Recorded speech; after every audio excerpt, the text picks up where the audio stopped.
As Mayor of the City of Stanton, I call the March 10th, 2022 work session meeting to order at 6:15 p.m.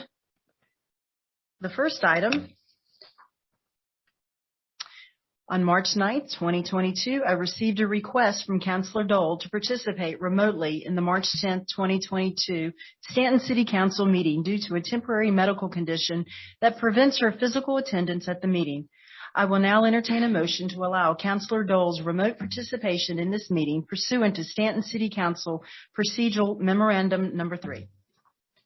Madam Mayor. Vice Mayor Robertson. Pursuant to Stanton City Council Procedural Memorandum Number 3, I move to allow Councilor Dole to remotely participate in the March 10th, 2022 Stanton City Council meeting due to a temporary medical condition. Okay, there's a motion on the floor. Is there a second? I'll second that. All right. Councilor Meade is second. Any further discussion? Hearing none. Mr. Kessiker, please call the roll. Vice Mayor Robertson. Aye. Sir Holmes. Mayor Oakes. Aye. Darby. Aye. Claffey. Aye. Ms. Meade. Aye. Motion carries.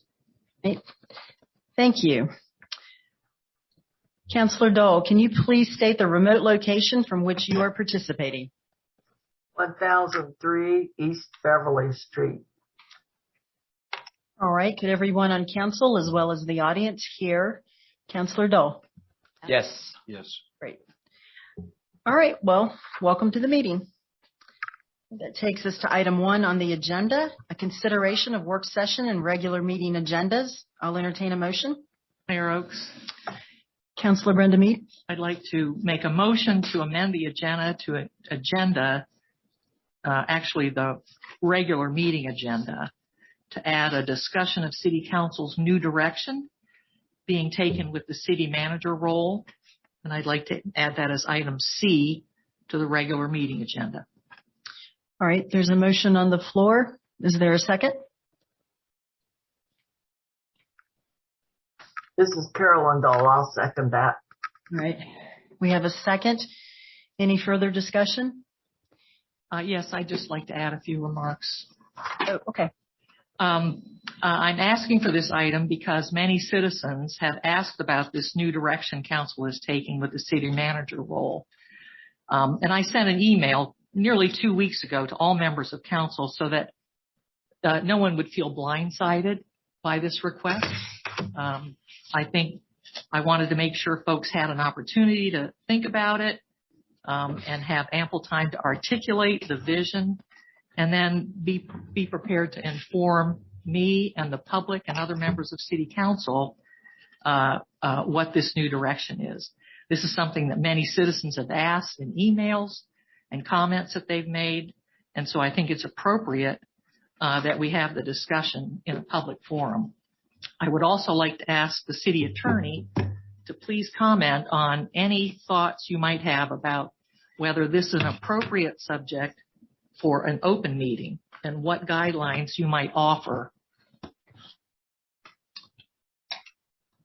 Well, to answer your question, it is appropriate for a council to discuss policy matters in public. However, what I would caution the council, we do not discuss individual employees of the city, neither past nor present, in terms of their performance. And I do not think it would be appropriate to address Mr. Rosenberg and his performance in the past during this discussion. Nor would it be appropriate to discuss Ms. Beauregard as she's acting as the interim city manager right now, as they are individual employees, and it's the council's practice to normally, if you discuss an individual employee, to do it in a closed meeting. Thank you. Is there anything else by council members? Hearing none, Mr. Kessiker, please call the roll. Mayor Oakes. Aye. Vice Mayor Robertson. Aye. Meade. Did you call mine? Ms. Meade. Aye. Mr. Holmes? Aye. Mr. Claffey? Aye. Ms. Dahl? Aye. Ms. Darby? Aye. Motion carries. All right, thank you. All right, the next item is item 2, the annual report of Blue Ridge Court Services. Ms. Beauregard. Good evening. Megan Roan, who's the director of Blue Ridge Court Services, is here this evening to discuss the highlights of their 2021 annual report. And I believe she has a PowerPoint presentation to share as well. Welcome. Megan.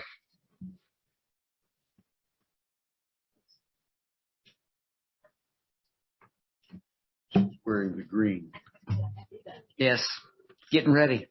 Vector and PC into all 4 displays, and including the projector.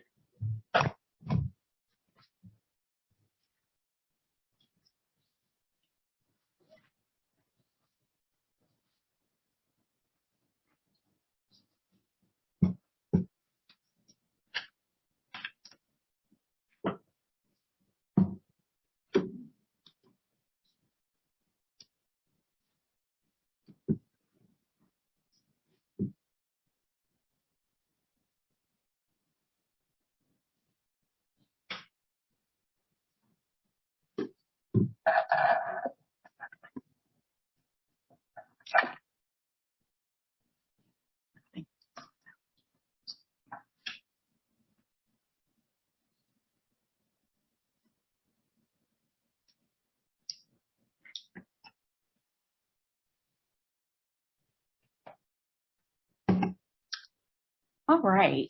So thank you all for having me here this evening. It's always a pleasure to be able to come and present our annual report.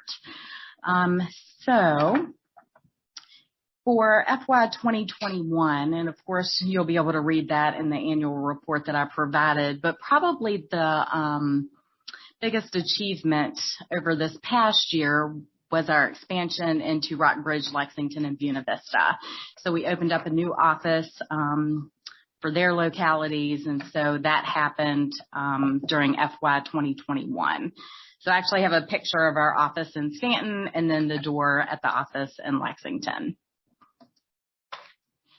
The mission of Blue Ridge Court Services, of course, is to provide research-proven sentencing alternatives for the local criminal justice system, and that is in an effort to, 1, reduce the jail overcrowding, 2, enhance public safety, and also to offer rehabilitative opportunities.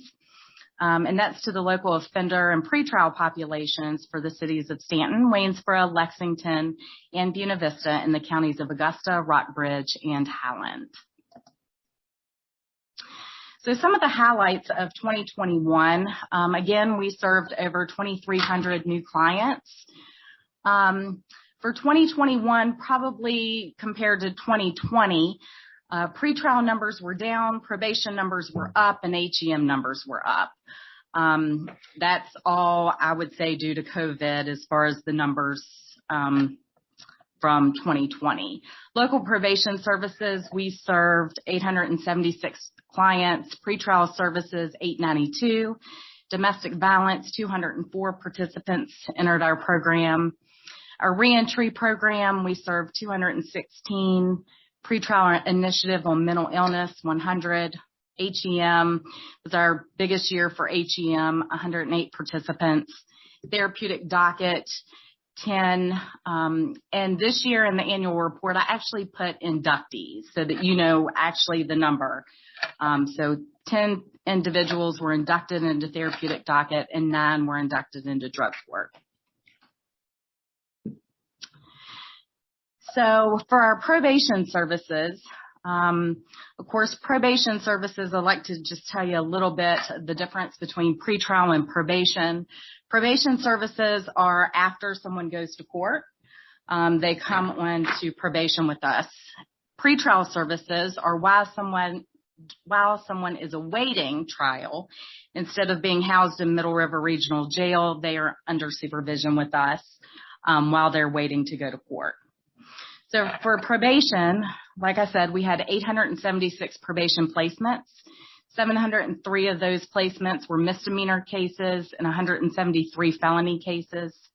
63% male, 37% female, 80% Caucasian, 17% African American, and 3% Hispanic. We had a 74% program success rate, which means 74% of our probation placements completed all of the court-ordered requirements. That can be anything from community service to restitution to a substance abuse evaluation, anger management, anything along those lines. 52% employed, 45% were unemployed, 3% unknown. So we also separated it by risk. 84% were low risk, 25% medium risk, and we did not have any high risk probationers.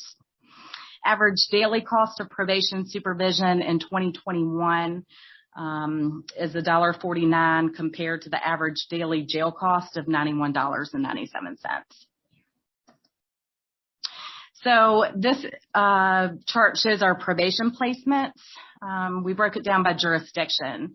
So we had 29% from Stanton, 42% from Augusta County, 17% from Waynesboro, 5% Rockbridge, Lexington, 2% Buena Vista, 1% from Highland. Our reentry services. I'm always excited about this every year. So our reentry services is supported from CAPSAL, which has allowed our agency to successfully transition individuals from the courts or from Middle River Regional Jail back into the community. So we had 216 clients referred to reentry. Everyone that comes through our door completes an assessment. And in our intake packet, we actually have a reentry form. So we run through it with everyone. What are your needs? If you're not employed, then we need to look at employment. Why aren't you employed? Do you need a resume? Do you need interview skills? Do you need clothing for an interview? So those are the things that we look at with reentry. We also provide self-care kits for folks. We've had folks come through our door that don't even have shoes on their feet. So a simple self-care kit with a bar of soap, toothbrush, toothpaste, feminine items, it goes a long way with folks, and they really appreciate it. Transportation tokens, emergency clothing. Like I said, sometimes folks just need an outfit, something to wear. Other times folks just need something to present at an interview. Whether it's a suit or just something nice that they can feel decent in going to an interview. We also distributed COVID kits. And our reentry services, that's available for anyone that comes through our door, not a specific program that's offered to anyone. Ms. Rowan, can I just right there? Absolutely. Yes, ma'am. So of 876 probation placements, 216 availed themselves of reentry services. Is that right? Yes. So what happened to the other 660? So we offer it to everyone, and not everyone takes us up on it. Everyone that comes through our door is offered the same services. But as you can see, 52% were employed as well. Right. So, if someone's employed, then usually they're not in need of the reentry services. Okay. Thank you. Yes, ma'am. Did that answer your question? Yeah. It's offered to everyone, and not everyone takes us up on it. Sure. Well, I might just follow up with, is there a correlation between those taking advantage of reentry services and recidivism? That would be a good study. We have not looked at the correlation. Okay, thank you. Pretrial services. Again, this is for folks that we receive a bond while they are awaiting trial. So we performed a total of 539 pretrial investigations. Each morning we have an investigator that goes into Middle River around 6 o'clock in the morning. They do investigations on those that have been arrested during that 24 hours. We ask them if they're willing to talk with us. We interview them, and then we are able to come back to the office, run a record, pull together a report, and that gives the attorneys, the judges, a little bit more information about whether they have a job, if they're released, whether they have a stable residence, just some more information to make that decision. We received 892 folks on pretrial, 90% program success rate, which is great, 97% appearance rate, and that is the goal with somebody on pretrial supervision. Our goal is to get them to court, to appear in court. So 97% appearance rate, 93% public safety rate. One thing I will add, we did, this year we did purchase the e-court date system. So our participant fees, we try to put it back into services for our clients. And that was one thing that we purchased, an e-court date system. So it's automatic text and phone calls reminding individuals of their court dates and appointments. So it'll be interesting to see how that affects the rates too. We just started that.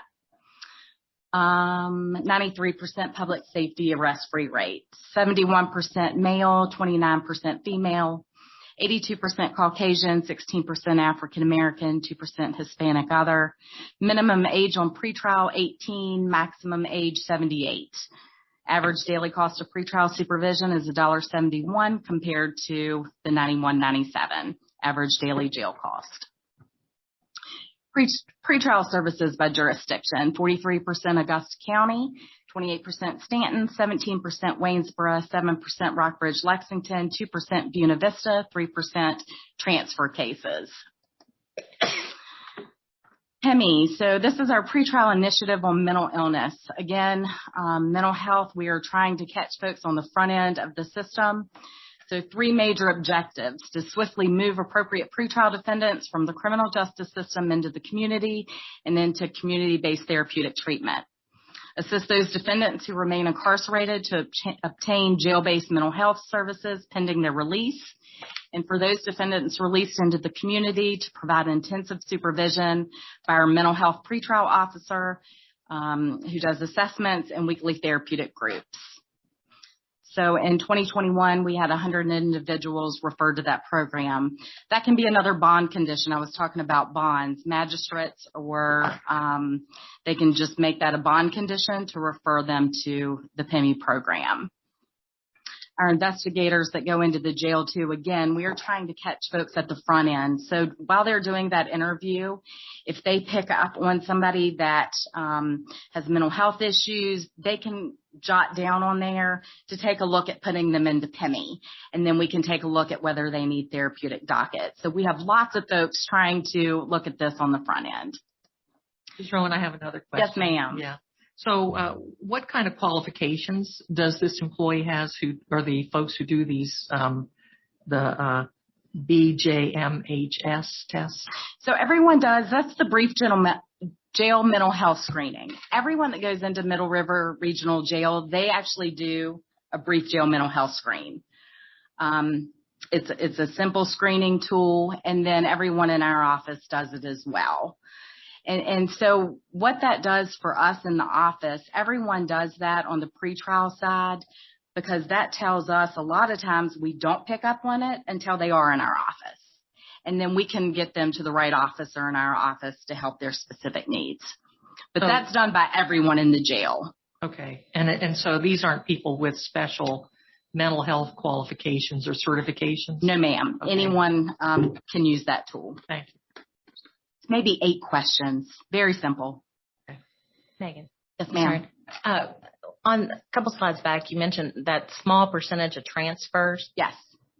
Where do most of the transfers come if they're pre-trial transfers? Where are we getting those from? Close by? Yes. Yes. Most of them are from close by, maybe even Harrisonburg. Rockingham, Harrisonburg, but most of them are close by. And of course, we only accept transfers from the state of Virginia. That's the difference between us and District 12. But yes, most of our pretrial transfers are close by.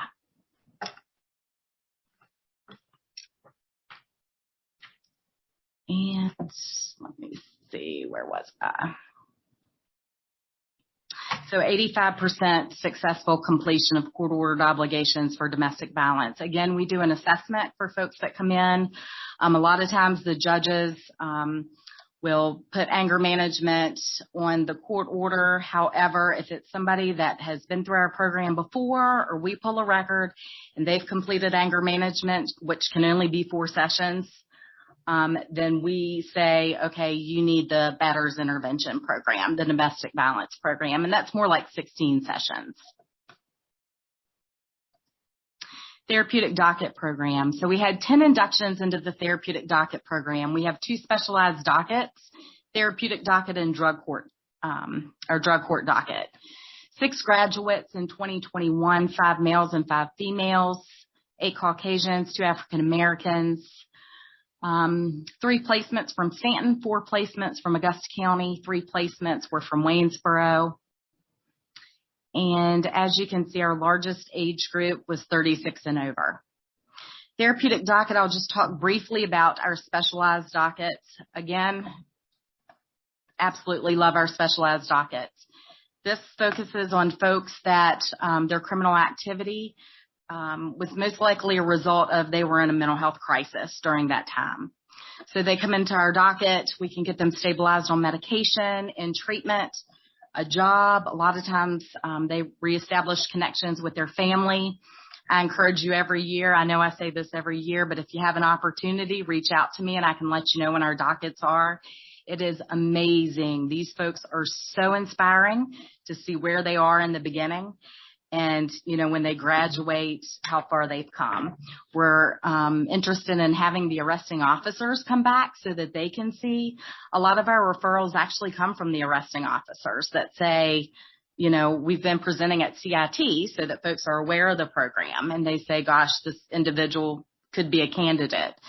So we think it would be interesting to have the arresting officer to come back to see folks when they graduate. It's a big deal to folks. A lot of these folks have never graduated, completed anything.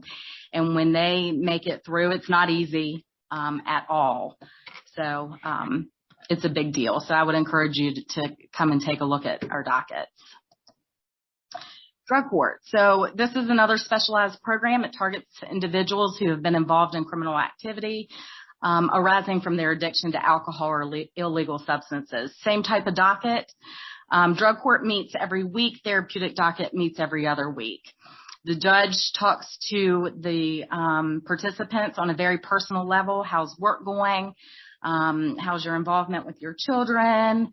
Treatment, everything going okay for even small things. If they phase up or get a license or get a job, we clap and it's very inspiring. So if you have time, please come to one of our drug courts. We've had 108 graduates since the inception in 2002, 9 new drug court inductees in 2021, 4 graduates in 2021. A lot of folks say, why only 4 graduates? Well, our drug court numbers were down. However, drug court numbers were down across the state. A lot of folks, again, contributed to COVID and arrest being down. 4 graduates in 2021. It's a very intense program. Not everyone that begins the program completes it. But the ones that do, again, to see them when they graduate, it's amazing. 5 males and 4 females, 3 individuals in the 18 to 25 age group, 4 individuals in the 26 to 35 age group, 2 individuals in the 36 and over age group. Home electronic monitoring. Like I said, it was our biggest year for home electronic monitoring. So I broke this down into participants from the different localities, bed days saved, and the jail cost savings. So you can see for yourself the jail cost savings as far as the folks being on HEM. Again, the average daily jail cost is $91.97. The city of Stanton, we had 22 participants, 3,657 bed days were saved. At a cost savings of over $336,000. Again, do you think this could be offered to more inmates at the prison, or is it just you pretty much pick the ones that are available? Do you think would qualify for your program? So we actually don't pick the individuals. The individuals, everyone that comes to our program is basically picked for us. And so they have to be an appropriate placement as far as nonviolent. But a lot of times now we do have family members that will call and talk to us. And that way we can kind of go ahead and give their attorney a heads up or have their attorney contact us. But our numbers were up this past year, but they have to be appropriate placements. A lot of these folks are working. So instead of them losing their job, they're able to continue to support their family. So it definitely has to be an appropriate placement. This is Carolyn Dole. I had a question, a follow-up on the same issue. Do you have the capacity? What would be the limit to your capacity to handle home electronic monitoring people?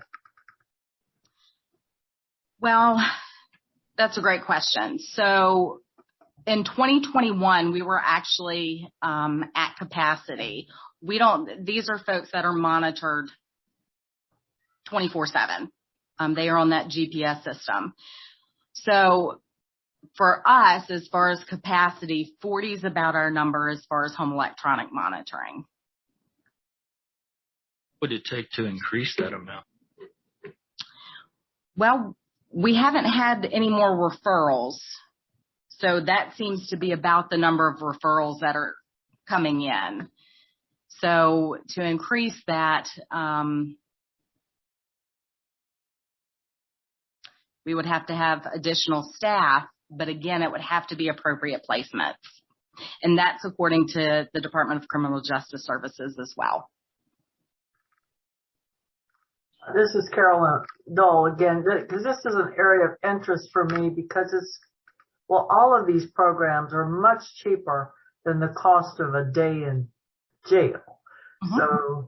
So when we can have people into these programs, it's a huge savings, and plus they may be getting better service and potentially treatment, whatever is appropriate for them, or they can keep their job, that kind of thing.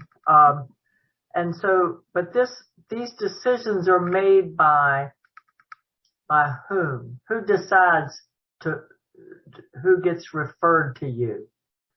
So judges are able to refer someone to home electronic monitoring. Attorneys are able to refer someone to home electronic monitoring. However, again, we do have conditions that we have to follow with the Department of Criminal Justice Services. We monitor folks with a sentence of 12 months or less. The Department of Corrections will not count time for someone being supervised by our agency. We are a local probation office. And again, we have to follow Department of Criminal Justice Services. Counselor Claffey. Do you own the home electronic monitoring equipment, or is that provided by the state? So we rent that equipment. However, the participants in home electronic monitoring pay a fee for that equipment. We don't pay for that. The citizens don't pay for that. Okay. It's $12 a day. Okay. Thank you. Yes.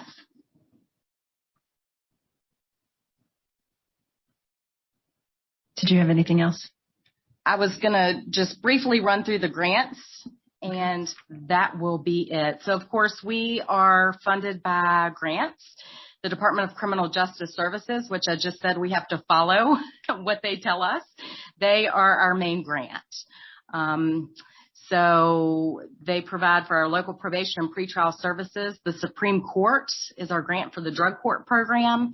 Augusta Health provides us with a grant that we can have in-house counseling services and group sessions, which is fantastic. That way, if there's a wait list somewhere, a lot of times we're meeting with folks and they are in crisis, and for us to tell them, well, you know what, we can get you in somewhere in 2 weeks. That's just not going to cut it. So it is so nice that we have that funding from Augusta Health, that we can get folks into services immediately until they're able to get in somewhere. Community Action Partnership, Stanton, Augusta, and Waynesboro. CAPSAW, again, that's for our reentry program, which is fantastic. Department of Behavioral Health and Developmental Services, they help support our PIMI program and the therapeutic docket.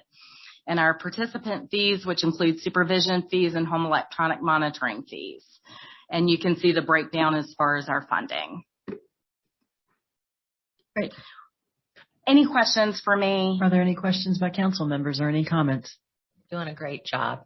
Thank you so much. And all of my information is in the annual report. If you have any questions after tonight, please contact me, and I'll be more than happy to answer your questions. And again, think about coming to one of the specialized dockets.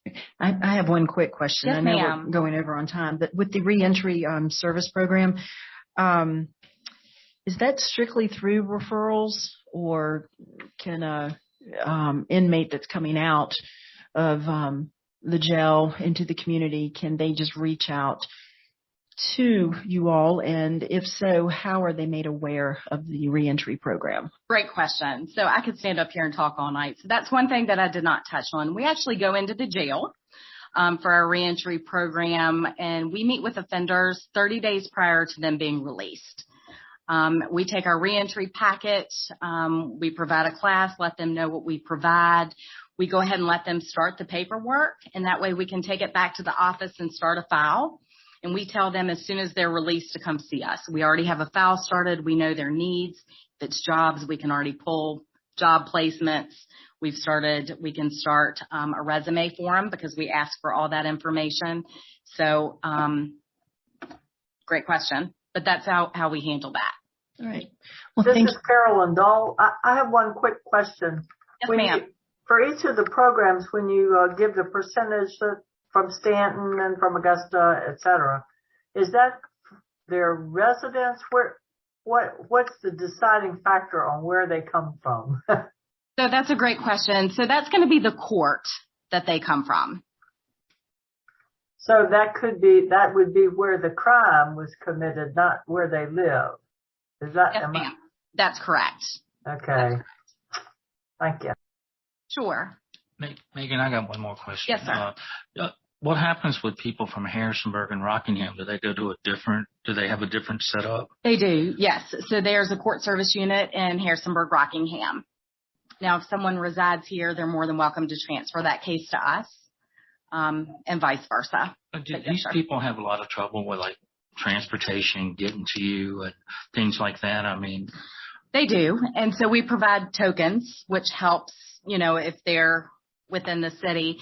We also have a satellite office in Waynesboro, so that we can meet with folks there. We go to Highland, and meet with folks there.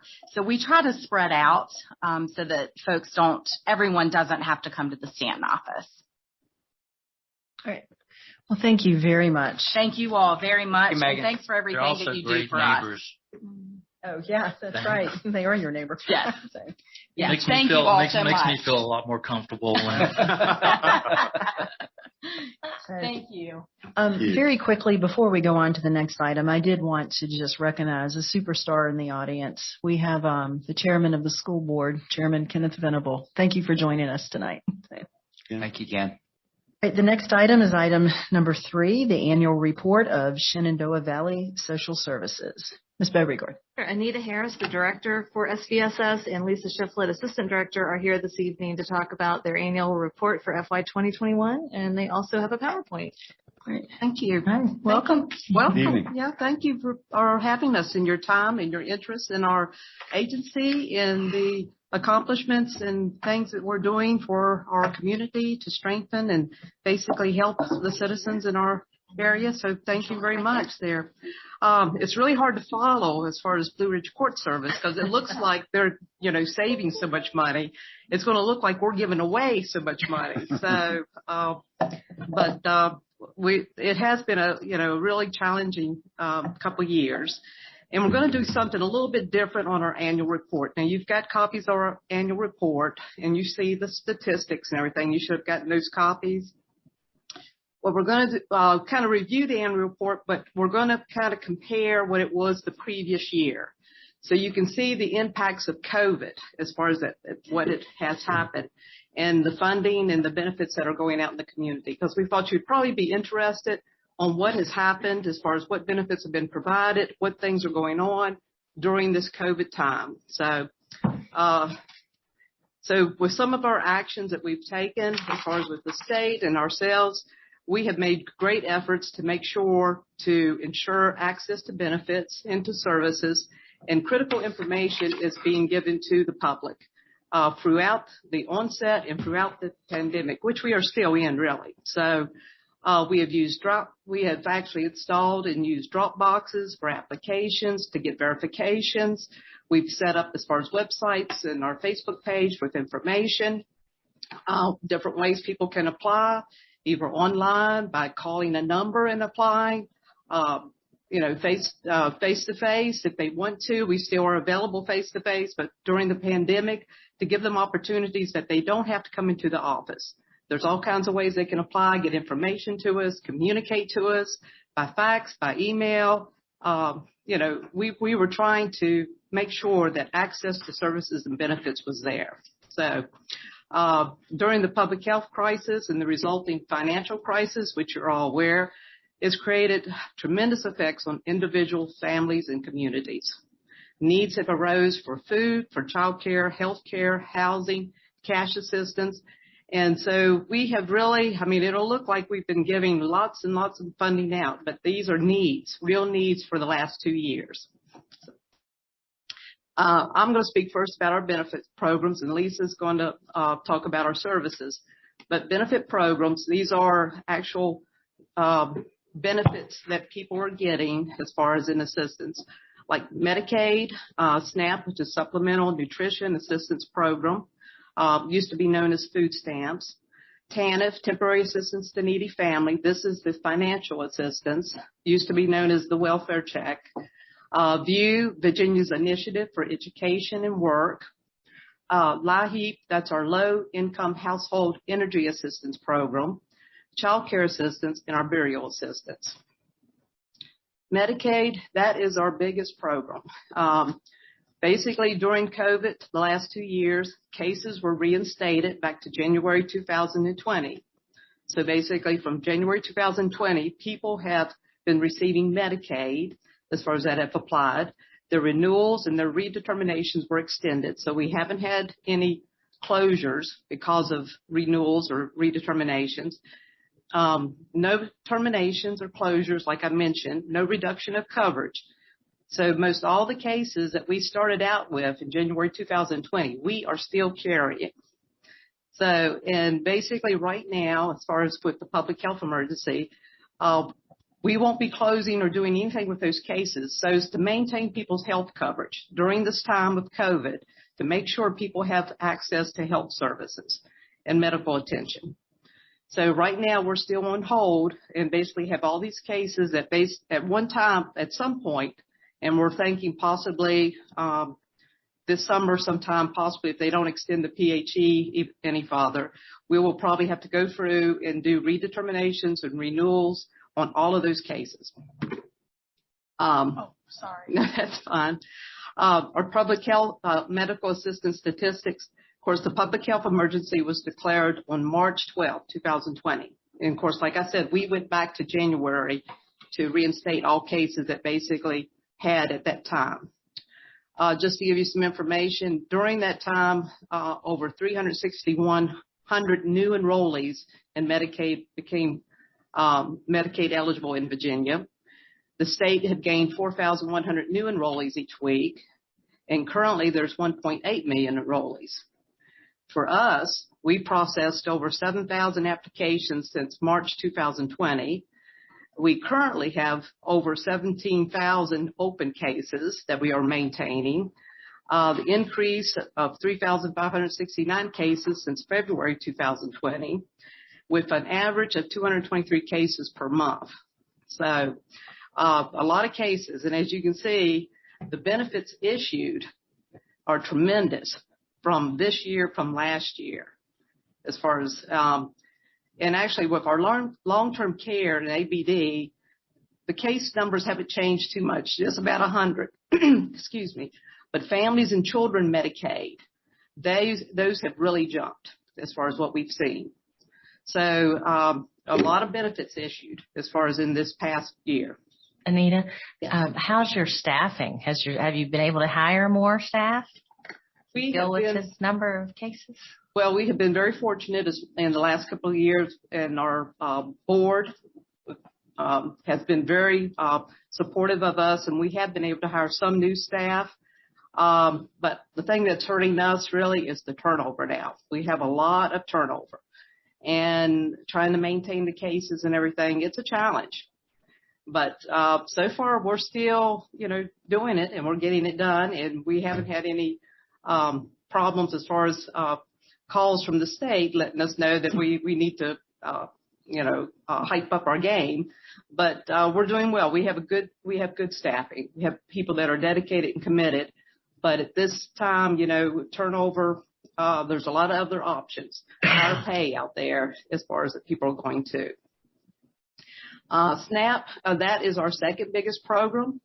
And basically, emergency SNAP benefits were available to SNAP households beginning March 2020. And with this emergency benefits, everyone got the maximum benefits. So before, they would actually determine if someone, because of their household bills and basically where they lived, they would just get whatever reduced benefits. But with this emergency SNAP benefits, everyone gets the maximum, depending on the number in their household. So, can I ask you a question? Sure. And this actually pertains to this year. I'm just kind of curious. 2020-21. I know, but that's fiscal year. Actually, that fiscal year was from June 2020 to July 1st, 2021. So what I'm after is this year, are you seeing, based on all the inflation, everything else is going, are you seeing an increase in people applying for Medicaid? I'm just curious because of the inflationary status and everything that's going on. I think as far as our caseloads are, of course, they went up, leaps and bounds here in the past couple of years. They're going up a little gradually just because there is inflation, and people are looking for other ways to help them pay some of their bills. Okay. So I think in all areas it's going up more so just because of the inflation rate and looking at other assistance. But maximum benefits are still being issued. We have extended certification periods. They have suspended work requirements or anything with those SNAP benefits. They simplified processing, waived renewal interviews, and application interviews. So it pretty much made it easy for people to actually get assistance with food assistance. So you can see with the benefits issued, over 25 million as far as were issued compared to the previous year of over 15 million. So a big jump. Ms. Harris, just a quick question. You may not have the answer to this, but what percentage of the folks who benefit from your services are employed? And Ms. Mead, I do not have the exact number for you, but I would say as far as approximately probably at least 25%, I would say at least. Thank you. Probably could be higher than that because we do have a lot of working poor. But it's a struggle now. And I think people, because of COVID, they get fearful as far as their health, their children, the child care issues, the school. And so a lot of them are still fearful about going out in the workforce. So hopefully as far as, and of course they've had a lot of assistance too, as far as like the SNAP assistance, different things that's been provided, the TANF assistance. So they had means, but when what we're believing will happen when these emergency assistance stop, which sometime probably this year, we will have an onslaught. And I think more, less unemployment, more people looking and seeking work, more applications for assistance. But basically, I think we'll actually be hit really hard once this assistance actually stops. So, TANF, we have extended certification periods, suspended and waived in-person interviews, closure of cases, sanctions, and required view participation. TANF is a program where basically, if you're eligible for TANF, you're actually screened to see if you can actually start working. Because basically that's what the whole program, they want to see if you're eligible to be working to actually gain gainful employment. That has all been suspended. There's no requirements for that. And as you see, the benefits went up this past year, although cases actually didn't move that much. Applications and cases really didn't change, but the benefits, because of those emergency benefits, went up. View, basically, which I mentioned, there was no requirement to work or attend training or job search. They still received benefits. No sanctions on things that they weren't doing, like job searching. But we saw there was less participation, no shows to appointments, no returning calls, responding to correspondence, and a lack of incentive to engage and work toward meeting goals because they're getting their benefits aren't being cut. They're getting everything. So we actually had more people participating. The average number of cases, 129, where last year we had 78. But of course, they weren't required to really be doing anything, and they could still get benefits. And benefits meaning they still got their TANF check, they could still get rent assistance, they could still get child care assistance. I mean, they could still get all the assistance, and they wouldn't be required to actually work. LIHEAP, Low Income Energy Assistance, this was another program that we had a one-time COVID response benefit of $300 per eligible household. They actually had a higher income limit than traditionally EAP has, and it was geared to help more people to assist them to pay the energy bills. So as you can see, the money as far as actually was less with our fuel assistance program, but much higher with the cooling assistance program, and that's because those higher benefits went out then. More benefits went out as far as during that cooling assistance program. And although the numbers really didn't change as much, of course, they went off a little bit for fuel assistance, but I think that was because people were getting these surplus stimulus checks and different things that were helping with fuel assistance. Child care basically extended the certification periods just like they did with other programs. They waived in-person interviews. They expanded household income eligibility to 85% of the state median, so that allowed more people to be eligible. They approved job search to be an approved activity, so they didn't have to actually be working or in school. They could just be searching for a job, and they could get child care assistance. They increased the number of absence days for vendors, and they supplied vendors with grants and different things to assist them. So that really went up our child care benefits issued, although the numbers, really the average number of cases went down from last year. But the benefits, there was more benefits that were issued. And burial assistance. Of course, we had an increased demand for this assistance. Our program is a local program, which is very minimum. It's $500 toward a $1,500 cremation burial, which is very minimal. So what we did, a lot of referrals to the FEMA burial assistance program, which basically could help to a maximum of $9,000 per person. So we did a lot of that, referrals, but we did spend more than what we had the previous year of $24,000 with 54 applications, which were more. Now, fraud referrals and collections, that's something that we do. Basically, as far as a control, and basically we get referrals from in-house and outside the program. And this goes through all of our benefit programs, but the biggest collections that we get are from SNAP. And as you can see, we had over 300 as far as SNAP collections this year, which surpassed a great deal from the previous year. And some of that was because we had maximum SNAP benefits, they had unemployment, they had stimulus money. And when we investigate and have the fraud referrals, we're finding there's fraud in several areas. So, and some of this too, most of this was involuntary payments, meaning it wasn't that people agreed to pay us. We took them to court, or basically they had tax offset, which they had tax hits that basically when they got their tax refunds, they were hit, and we got some of the money that way. So as you can see, we still are doing the fraud referrals and the collections, but with all the additional monies, we're just finding, it's created more fraud too that we have to deal with.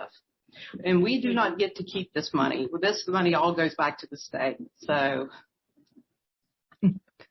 and currently we still have the public health emergency, and we think that'll probably be extended through June or July, if not longer. We continue to have the maximum SNAP benefits that are being issued. We only hear about that every 60 days, where they're going to extend it the next 60 days. We're still able to waive interviews for SNAP and TANF. It continues to offer an increased income eligibility threshold, and continues not to mandate employment for you for SNAP or TANF. So. We are running so far behind. So, but this is great information. If you can give us the condensed version, that would be great because we want to hear what you have to say. No, I understand. I was going to say, I know y'all are short on time. I'm going to speed through it. So across programs for services, and I'll go first next year. Yeah, big changes in training. It's slowly moving to virtual, and it's been hard work for the trainers, hard work for our staff to get used to that. But some really good things with virtual meeting platforms have been wonderful. More frequent interaction with our state representatives, our region representatives have been really good things. And options for virtual visits for service workers if needed, although they're required in person pretty much this whole time. And of course, telework was a wonderful benefit for staff and still continues to be. Adult Protective Services, I just want to go real quick. Y'all have the broad numbers, but real quick with Adult Protective Services and Adult Services, a real quick look at the number of referrals. You can see a big increase from 19 to 21. And you can also see a more moderate, but still a big increase on those investigations that were found valid. So through these years, we've continued to increase even over COVID. With financial exploitation and self-neglect being the main ones, and our law enforcement referrals have gone up. So our localities, law enforcement have been a big support to our Adult Protective Services group. Child Protective Services is interesting because it had a little different effect. You can see those numbers dropping where our actual investigations and family assessments remained fairly steady. You can see that drop in FY20. That was worrisome. That's a direct result of school closures, of children not being in schools. Schools are a big referral for us, and so that's worrisome at that time for us. We are now going up. We're already growing and are almost halfway to our FY21 this fiscal year. So things are back to normal with Child Protective Services. In-home prevention services is a new program. It used to be called CPS Ongoing Services. With Family First Prevention Act, you may have heard of that. This came into effect last year. So it's our continuing services after the CPS intervention or that prevention piece. And so our numbers are growing, and we can't keep it staffed for anything. We can't keep it staffed. Very hard to find. So we haven't been fully staffed yet. So more on that another year. Foster care adoption. Our numbers in foster care have dropped. If you can kind of see that drop of that red bar of new children coming into care, about steady, but the overall caseloads have dropped. And I think that's a direct result of the drop in CPS referrals. That's not true this year. We've already had about 44 new children come into care already this year. And they are abuse neglect cases primarily, where in previous years, most of them, a lot of them were from our courts coming in. So we're really seeing a big increase with our foster care cases so far this year. In our last one of our last programs, Children's Services Act, it's not a social services program, but CSA has a really big budget. We went up in the number of children served last year to 502, but you can see our expenditures have dropped. And I think it's a direct result of not having the services available, not having those providers as ready to serve. So that's good. You can look at the rest of the numbers. Thank you. And if you have follow-up questions, our contact information is on our brochure. So please feel free to reach out. Yes. Thank you. And thank you for everything that you do. Thank you for what you do. Sure. Thank you. Be sure to ask if there's any questions or any follow-up as far as glad to. Absolutely. Good work. Thank you so much. Thanks, Tim. Right. Does the council want to keep going, or would you rather put item number 4 onto the regular meeting as item D? Or do you want to keep going? Okay. All right. Item 4 is the discussion about matters from the public, introductory remarks, and public hearing opening remarks. Ms. Beauregard. Yes, sure. John Blair, City Attorney, will lead us through this item. All right, welcome.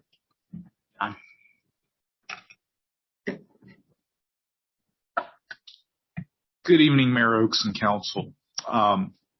We'll try to abridge this just as we want to talk about abridgment tonight in this item.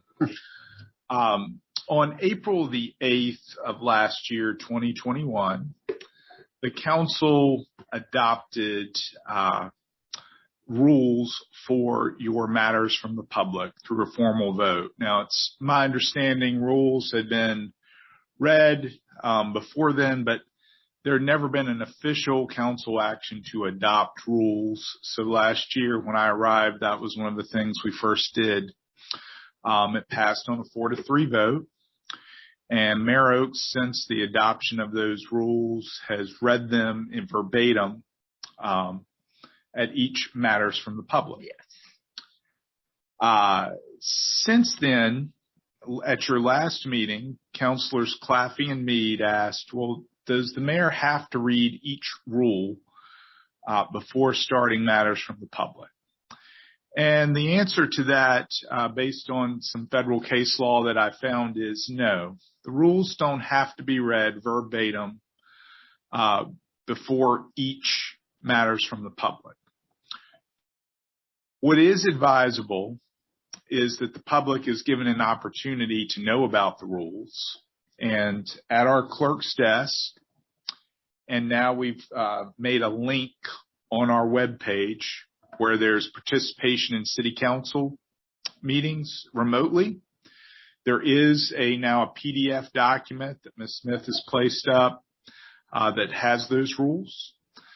So if it's the council's desire that the mayor does not read the entire set of rules before opening matters from the public, I have composed, and it's very, very brief. It's in your packet, and basically the mayor would reiterate that there's a time limit.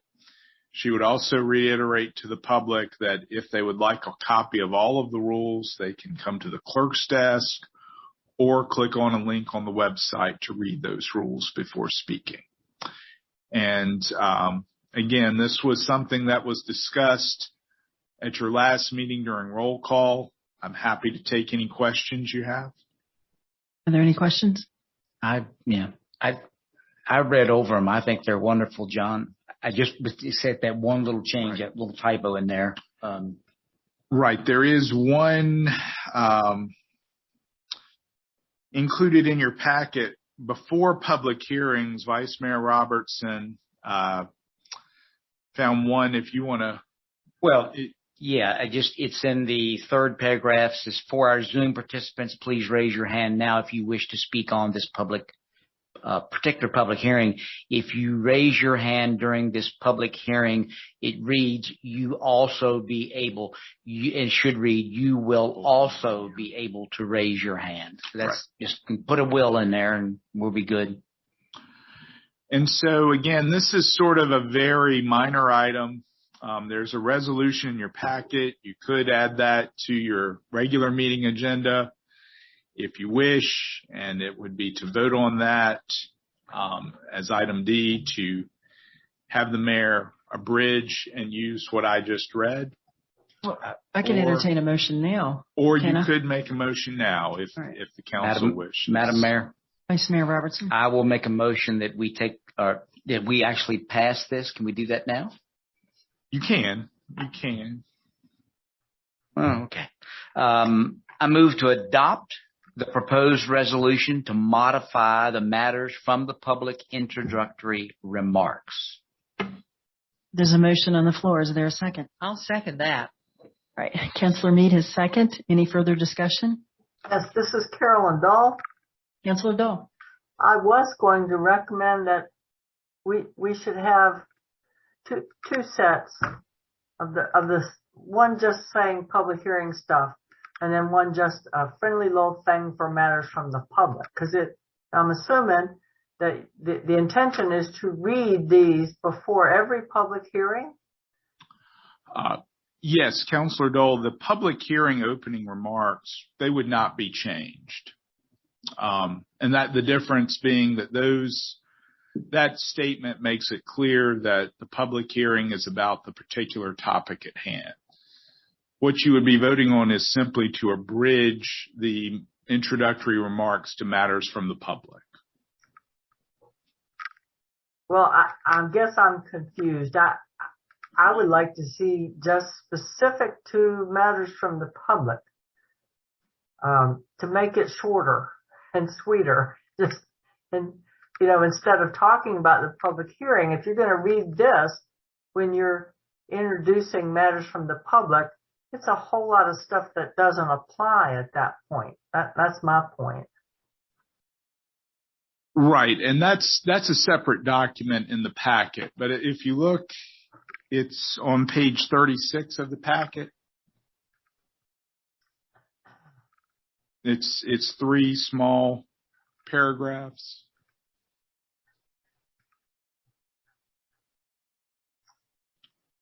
Well, then do we need to talk about matters from the public in the public hearing thing?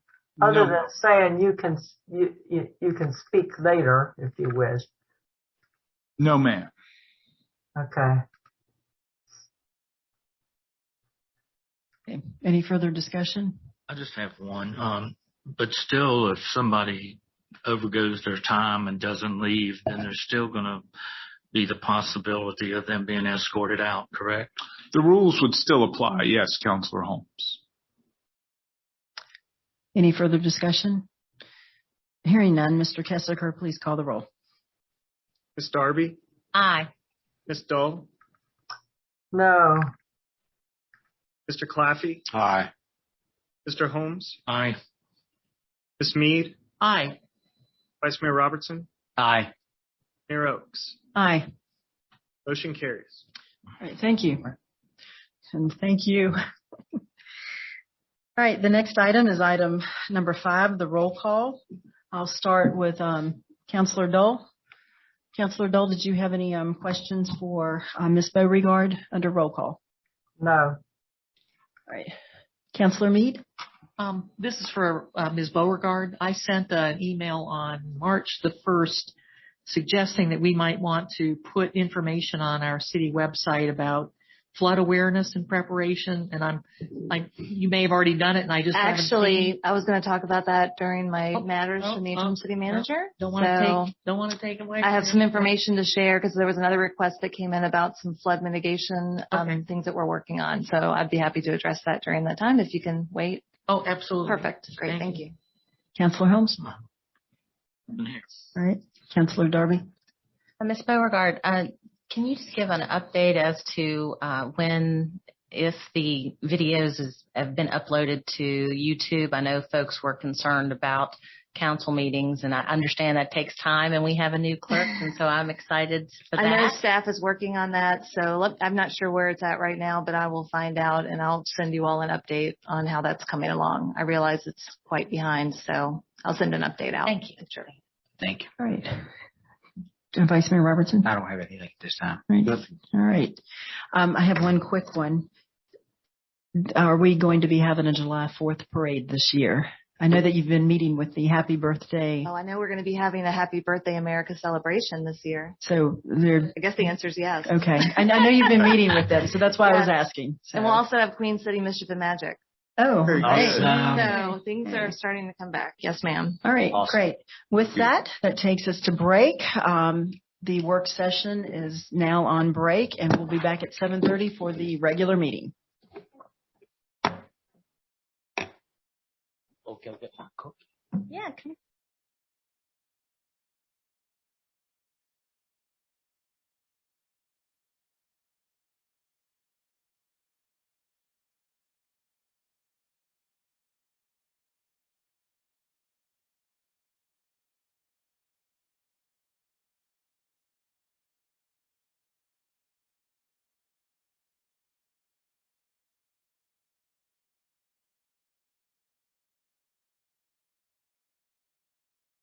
I got 2 pair of them. Like for All right, roll. As mayor of the city of Stanton, I call the regular meeting of the Stanton City Council to order at 7:30 on March 10th, 2022. The first item is the Pledge of Allegiance. If you would like to stand, please feel free. I pledge allegiance to the flag of the United States of America and to the republic for which it stands, one nation, under God, indivisible, with liberty and justice for all. All right, the next item is the invocation, moment of silence, and tonight is Councilor Steve Claffey's turn. Well, folks, as you know, it's March, and of course that brings us St. Patrick's Day.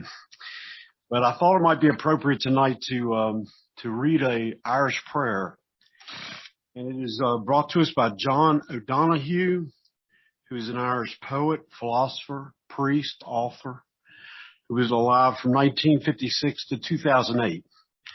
It's sort of interesting. I thought it was appropriate as we live through this horrible Ukrainian crisis.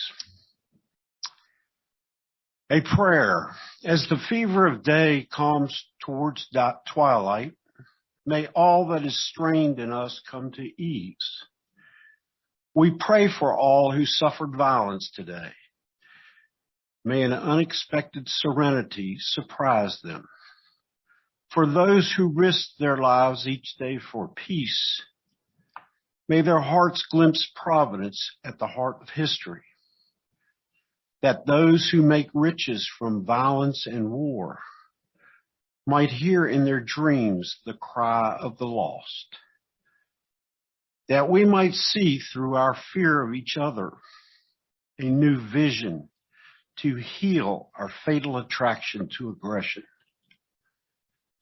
That those who enjoy the privilege of peace might not forget their tormented brothers and sisters. That the wolf might lie down with the lamb, that our swords be beaten into plowshares, and no hurt or harm be done anywhere along the holy mountain. All right. Thank you. The next item is the mayor's report. The only thing I'd like to report tonight is that I've been working very hard with the Community Action Partnership for Stanton, Augusta County, Waynesboro, Capsol on the grant applications that have been presented to Capsol. The RFP committee will be meeting tomorrow morning at 9 o'clock to have the final review before it goes before the full board. We have a lot of great outside agencies in the city of Stanton, as well as Augusta County and Waynesboro, that are doing a lot of good for our community. Right. Are there any additional items by members of council? Right. Hearing none, the next item is the approval of the minutes. I'll entertain a motion for the approval of the work session and regular meeting of February 10th, 2022.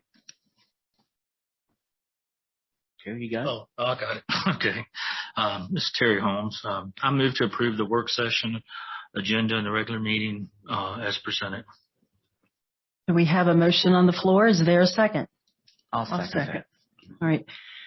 Councilor Meade is second. Any further discussion? Hearing none, Mr. Kessiker, please call the roll. Vice Mayor Robertson. Aye. Ms. Meade. Aye. Mr. Holmes. Aye. Mr. Claffey. Aye. Ms. Dahl. Aye. Ms. Darby. Aye. Mayor Oakes. Aye.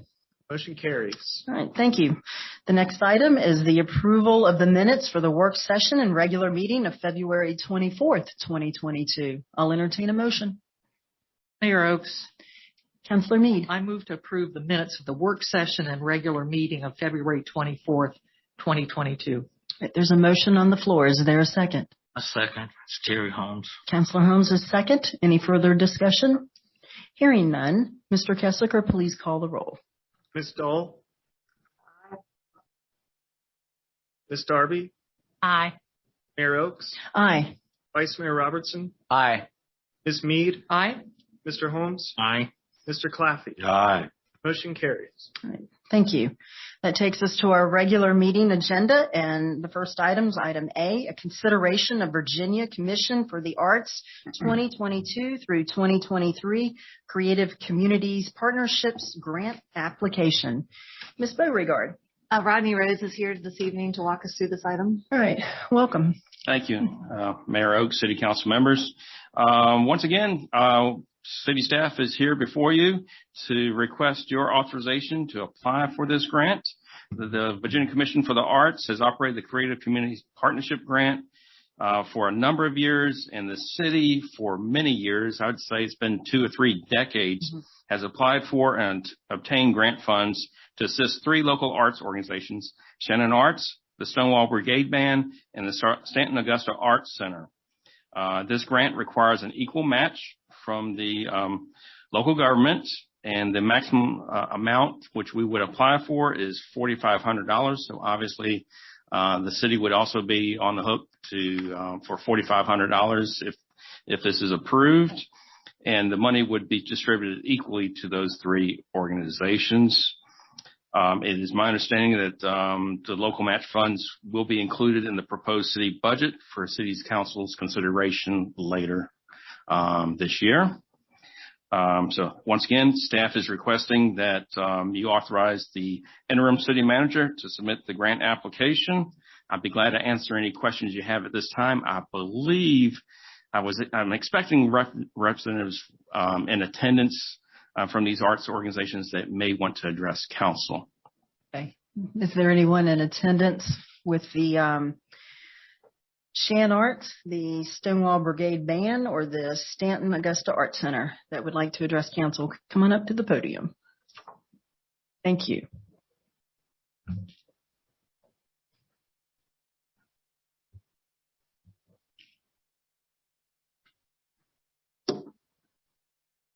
Hi, welcome.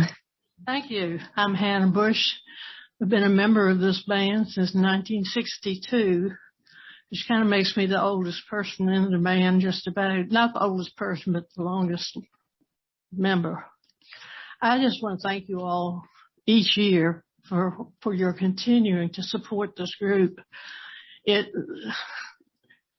never know who's going to show up to play, and it's a different group practically every concert because people have other things that they do. I also wanted to compliment Chris Tuttle for the work that he does in the park and the help he gives us. He's just irreplaceable in my opinion, but I do appreciate you keeping us in the budget. Thank you. This is Carolyn Dole. I would like to know what instruments you play.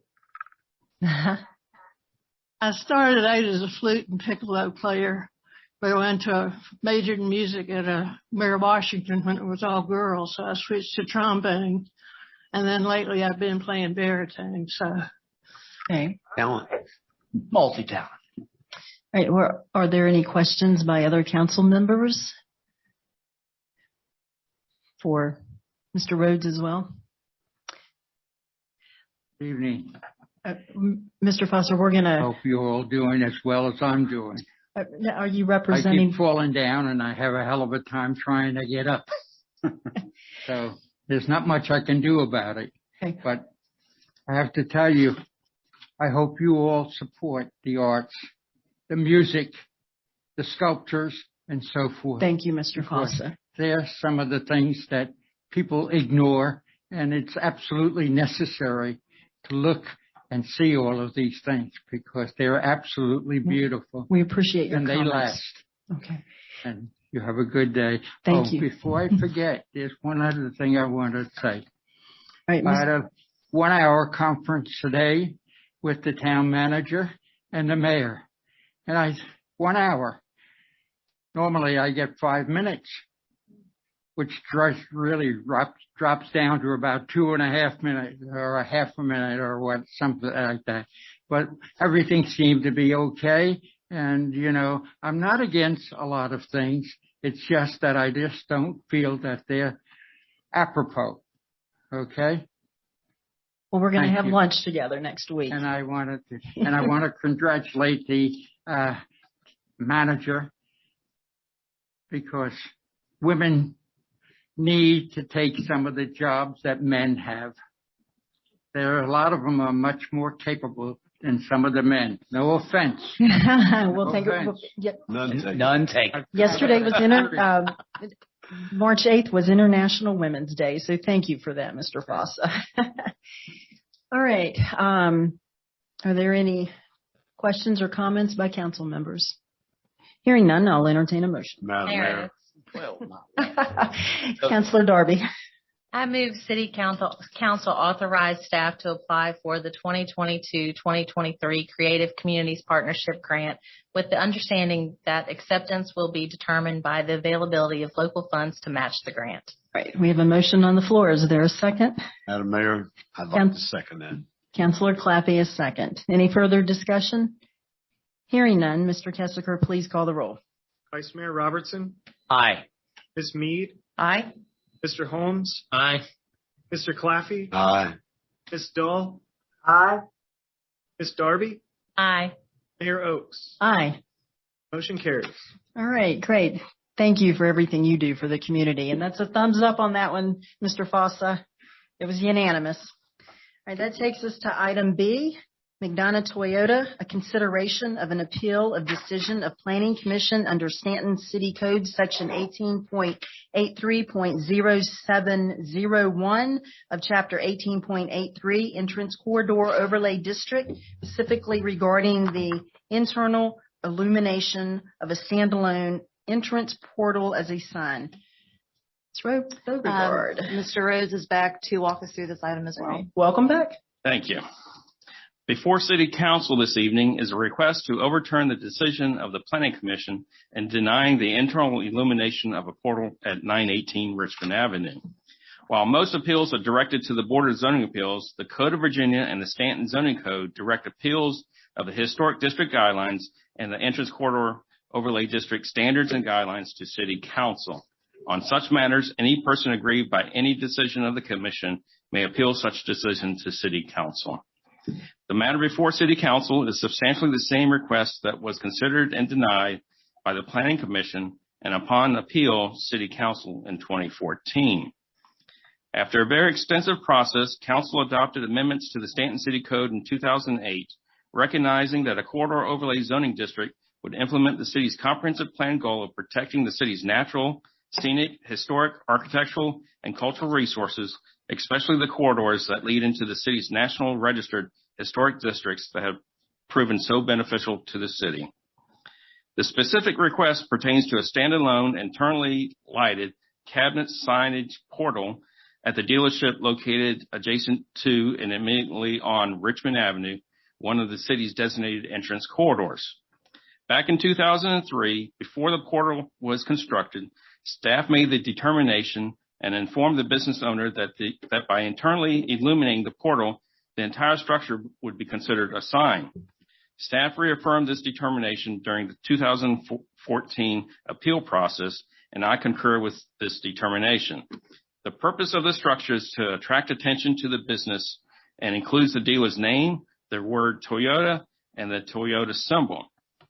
The determination that the portal is a sign is not subject to Council's review. What is under Council's consideration this evening is if the proposal is in compliance with the Entrance Corridor Overlay District design standards and guidelines. Staff and the Planning Commission, I would note on a 4-to-1 vote, contend that the lighting of the portal does not comply with for the following reasons. Stanton City Code Section 18.83 notes that trademark buildings and related features shall be modified to meet the design standards. The portal was modified in 2014 with downward directed lights to meet this design standard. The applicant noted at the Planning Commission meeting that although Toyota Corporation would like for the portals to be internally illuminated and they're designed as such, they are not required for their dealerships. The most obvious non-compliance issue with the structure is that it does not meet the requirement that internally illuminated signs shall have an opaque background and appear black at night with only the name and symbol being illuminated.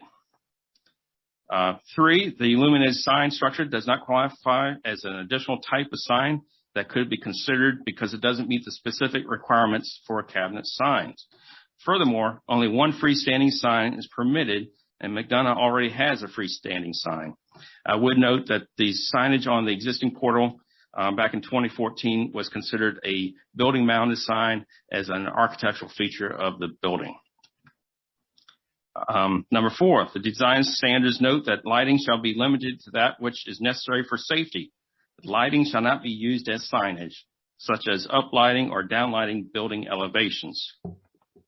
Number 5, such a sign is contrary to the land use planning concept of the entrance corridor overlay district, stated in Stanton City Code section 18.83.010, as intended to implement the city's comprehensive plan's goal by protecting and promoting the unique characteristics of the city's natural and built environment leading into the historic districts through assuring site and building design reflecting the natural, scenic, historic, architectural, and cultural resources within view of each corridor.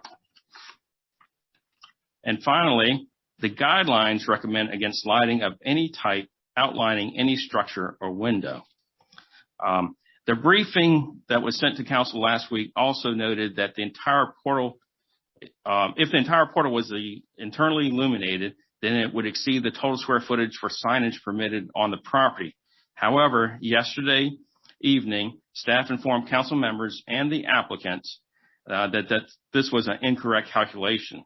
There is sufficient signage allotment for the property to include the entire portal as signage. The business has more road frontage than we estimated, and the portal is not as large as we had previously calculated. That is why we have that discrepancy from the staff briefing. Staff recommends the City Council uphold the decision of the Planning Commission and deny the appeal based on the provisions and intent of Stanton City Code Section 18.83. The Planning Commission followed the adopted design standards and guidelines and rendering their decision to deny the internal illumination of the portal. As you're aware, Council has funded the current review and edit of the design guidelines. This process is well underway with public questionnaires, workshops, and individual interviews scheduled in the coming weeks. An update to the Planning Commission and City Council is anticipated in early May. While this is not a quick process, it is thorough and should produce a detailed and cohesive set of design guidelines that will assist property owners, developers, and contractors as they plan new development, redevelopment, or alterations to their properties. It is anticipated that this process will be done in conjunction with a review and potential amendments to the Entrance Corridor Overlay District chapter, including the design standards. These processes will afford the public, the businesses, the Planning Commission, City Council, an opportunity to weigh in on the city's Entrance Corridor Overlay districts. City Council could direct staff as part of this process to draft language specific to the needs of dealerships. There is a rational basis for such a consideration. Unlike most businesses, a dealership's products are displayed almost exclusively outdoors. It is understandable that dealers want high visibility of their vehicles during the day and at night. This often runs afoul of typical corridor guidelines and standards. Generally, design standards and guidelines try to limit the visibility and amount of parking and the light levels of commercial establishments, all well-intended goals. However, consider how a potential new dealership would react to such restrictions. Guidelines normally direct the majority of parking to the rear or side of commercial buildings. Parking in excess of the required parking per Stanton City Code shall be of a permeable surface, such as brick pavers. Landscaping standards are usually put in place to screen parked cars with a row of perimeter landscaping, and seas of asphalt are broken up with landscape islands and shade trees. Lighting standards generally restrict lighting to that what is necessary for safety and do not contemplate the need for sufficient lighting to view an outdoor product after business hours, after sunset. It is understandable that dealerships would have issues with such standards, and for these reasons, it might be appropriate for city to consider a specific set of standards and guidelines for dealerships. Council could also direct staff to draft an amendment to the zoning code that would provide a special use process for the consideration of signs that are outside the general guidelines and standards. This way, each request could be considered on a case-by-case basis and acted upon by City Council after input from the Planning Commission and the public. I would be glad to answer any questions you have at this time. City Planner Tim Hartless is also available to answer questions of council. Mr. Hartless is the city's in-house expert when it comes to the entrance corridors. And I'm also sure that Mr. Steve McDonough would like to address council regarding his application. Are there any questions from council members at this time for Rodney Rhodes? Yes, Madam Mayor. Vice Mayor Robertson. Rodney, if we so directed you to make a change, how long are we talking about? Because in this councilman's view, the sooner, the better.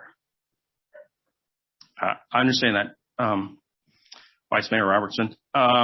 If this was to be incorporated into our current process that we're working with Fraser Associates, we just came up with a new timeline on that, and we expect to have a final draft for review and possible scheduling of public hearings towards the latter part of the summer. I mean, it's not a quick process.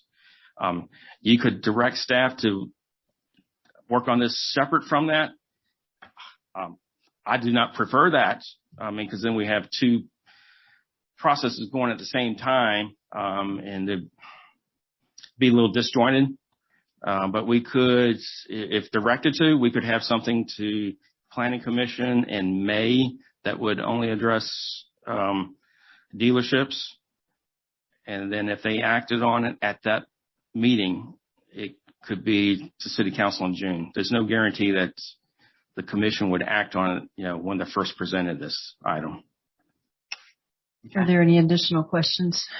Councilor Holmes. Rodney, this might be more for Steve McDonough, but how hard would it be to, once you close, to turn the signs and all that stuff off so you wouldn't have, because in the summertime you'd be closing really before dark.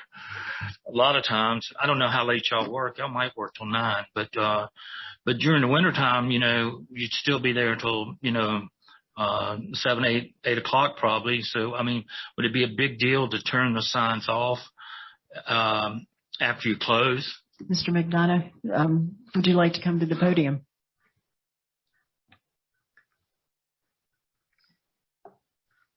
Welcome.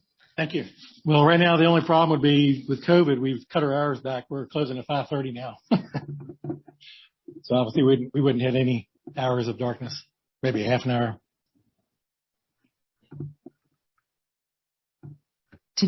Was there any possibility to say you turn it off at a certain time, like 9 p.m.? That would work for me. And so it wouldn't be, all night long, I saw it on the first time you turned it on, but it's been so long ago, I can't really remember what it looked like at night. I don't know if Terry, it is, I don't know. That is, to me, it is a very pleasing thing. All the stuff about light pollution. I'm sorry. You go to other buildings out there and you've got these bright lights that shine down. That's light pollution. What that is not any way, shape, or form. I'm sorry. If my esteemed council people disagree with me, so be it. But that is not, that's not the problem. And of course, this is something that this councilman ran on, as did my councilman over here. I ran on trying to change some of the corridor overlay. I understand you doing what you were trying to do, but I think in the process you sterilized the process. And the problem is we've got businesses that really don't want to come here because they've got so many different. I understand, Ms. Mead, I understand. But the problem is we've got builders, we've got businesses that don't want to show up in Stanton because they've got so many things. And yes, I do. But we got so many things that that they have to worry about. Is the sign facing this way? Is the light going up? Is the light going down? If we have a tree here, and as Rodney said, we got brick pavers everywhere. I'm sorry. It's too much to demand of businesses trying to come in here. I want it to be business friendly. I want people to come here. I want this city to grow with business, because right now there's too many restrictions on it. I'm sorry. That's the way I feel. If you don't, that's fine. It's the way I feel. And I just want to add that we received over 50 emails. Believe me, I understand. Well, good. I hope you've read them. I did. Because I haven't yet seen a single email from Stanton citizens that have said, we really like that lighting. Well, and we really, really, aren't interested in darks. I haven't heard anyone say that. I understand your point of view. And I'm, you talk about businesses not coming here because of our lighting requirements. McDonald's Corporation, Chick-fil-A, all those major businesses comply with local ordinances. And they come into places like, Hilton Head and Kiowa Island, and they put they respect local ordinances, and they respect the desires of people in the community to present themselves in a certain way. Mm-hmm. And I don't think, you keep saying people aren't coming here. Who hasn't come here because of our lighting requirements? Madam Mayor. Councilor Claffey. I just want to point out that the Toyota building code that they have set up at corporate is being followed all across this country. And I recently went on a vacation to Florida, and I have been very, very aware of what Toyota dealerships look like in other cities. And I see a very standardized thing that corporate America is asking a business owner in Stanton, Virginia to do. And how much, Steve, was your update in 2014 when you had to updo your building? I think the total facility was a little over 1.5 million. I shared earlier that the portal was 180, but I think it's actually like 135. And this is standard. And many, many, many cities have this exact same building set up. Go to Harrisonburg and you see it. I saw it all the way to Florida and back. And the fact of the matter is, did you add any additional lumens or lighting for the procedures, or did you just follow the corporate guidelines? No, it was as bare bones as I could make it to please them. Exactly. And this is the part that needs to come out. Here we are in Stanton, Virginia, and we want to be open for business. And we're not open for business. We are putting additional restrictions on a businessman in Stanton, Virginia, who has been a loyal citizen for this city for many, many years. We can't deny this. And he's done everything, and we have run him through the ringer, including his father in his day. And it's a shame, and it's something that we've just got to get over. We've got to make this corridor accessible. There are lights at Walmart. There are lights at AutoZone. We see them. His are no worse. On January 17th, the Planning Commission authorized them to be turned on for 1 week. I went out several times that week just to check them out. You could not tell the difference between the Toyota lights and the lights at Walmart. I could not tell the difference. But for some reason, we have decided that our corridor overlay has to be more restrictive so that we can hold business back. And like Vice Mayor Robertson said, we ran on an agenda to open up the city of Stanton for business. You say, what business hasn't come? Well, that's a very good question. We don't know. I know that in 1970, the population in this city was 25,000. 50 years later, we're 25,000. Meanwhile, the state of Virginia has doubled in population. We have twice as many people. Now, you might think, oh, well, I don't want anybody to come to my city. I want to keep it small and quaint.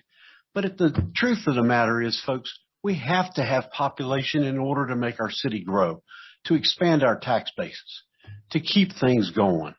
So I am begging you all, understand that we've got to change with the times, and we've got to be able to be open for business. Therefore, I'm going to ask that we table this tonight, and I move to table this item until council's first meeting in June, by which time staff is requested to develop a zoning text amendment which establishes appropriate standards for automotive dealerships located in the entrance corridor overlay district. Okay. There's a motion on the floor. Is there a second? I will second that. Vice Mayor Roberts has seconded. Any further discussion? This is Carolyn Dole. Councilor I feel obliged to clarify or correct misinformation that Mr. Claffey has added to this discussion that has nothing to do with what it should be. The discussion should be the rule of law at this point. And the question should be why this appeal came now when everyone knows we're reviewing to update the ordinance guidelines. And so nothing has changed at this point. Why did it come now? I don't know. But to clarify, the 25,000 population you so clearly describe as being, look how we're not growing at all. That 1970 census included all of the inmates at Stanton Correctional Center, and that exceeded 1,000. All of the students at Virginia School for the Deaf and Blind, which were residential at the time, and that equaled at least close to 1,000. All of the patients at Western State, there's almost 5,000 people that don't get counted in our census now. The people that are getting counted are actually citizens that are not institutionalized for one reason or another. So it's just incorrect information to make that apples and oranges comparison. Madam Mayor. Mr. Claffey. May I add that we have annexed sufficient territory since the 1970 census. And you are including areas of Verona, which have high residential areas that are now in the city. And the entire area is larger than it was in 1970. The fact remains, the state of Virginia's population has approximately doubled from 4.5 million to almost 9 million. Stanton has maybe changed 1,000 people. That's not correct. And the annexation, we're not allowed to annex. When that land was annexed, you probably annexed 1,000 people total, if that many, because it wasn't. In 1987, we annexed. Correct.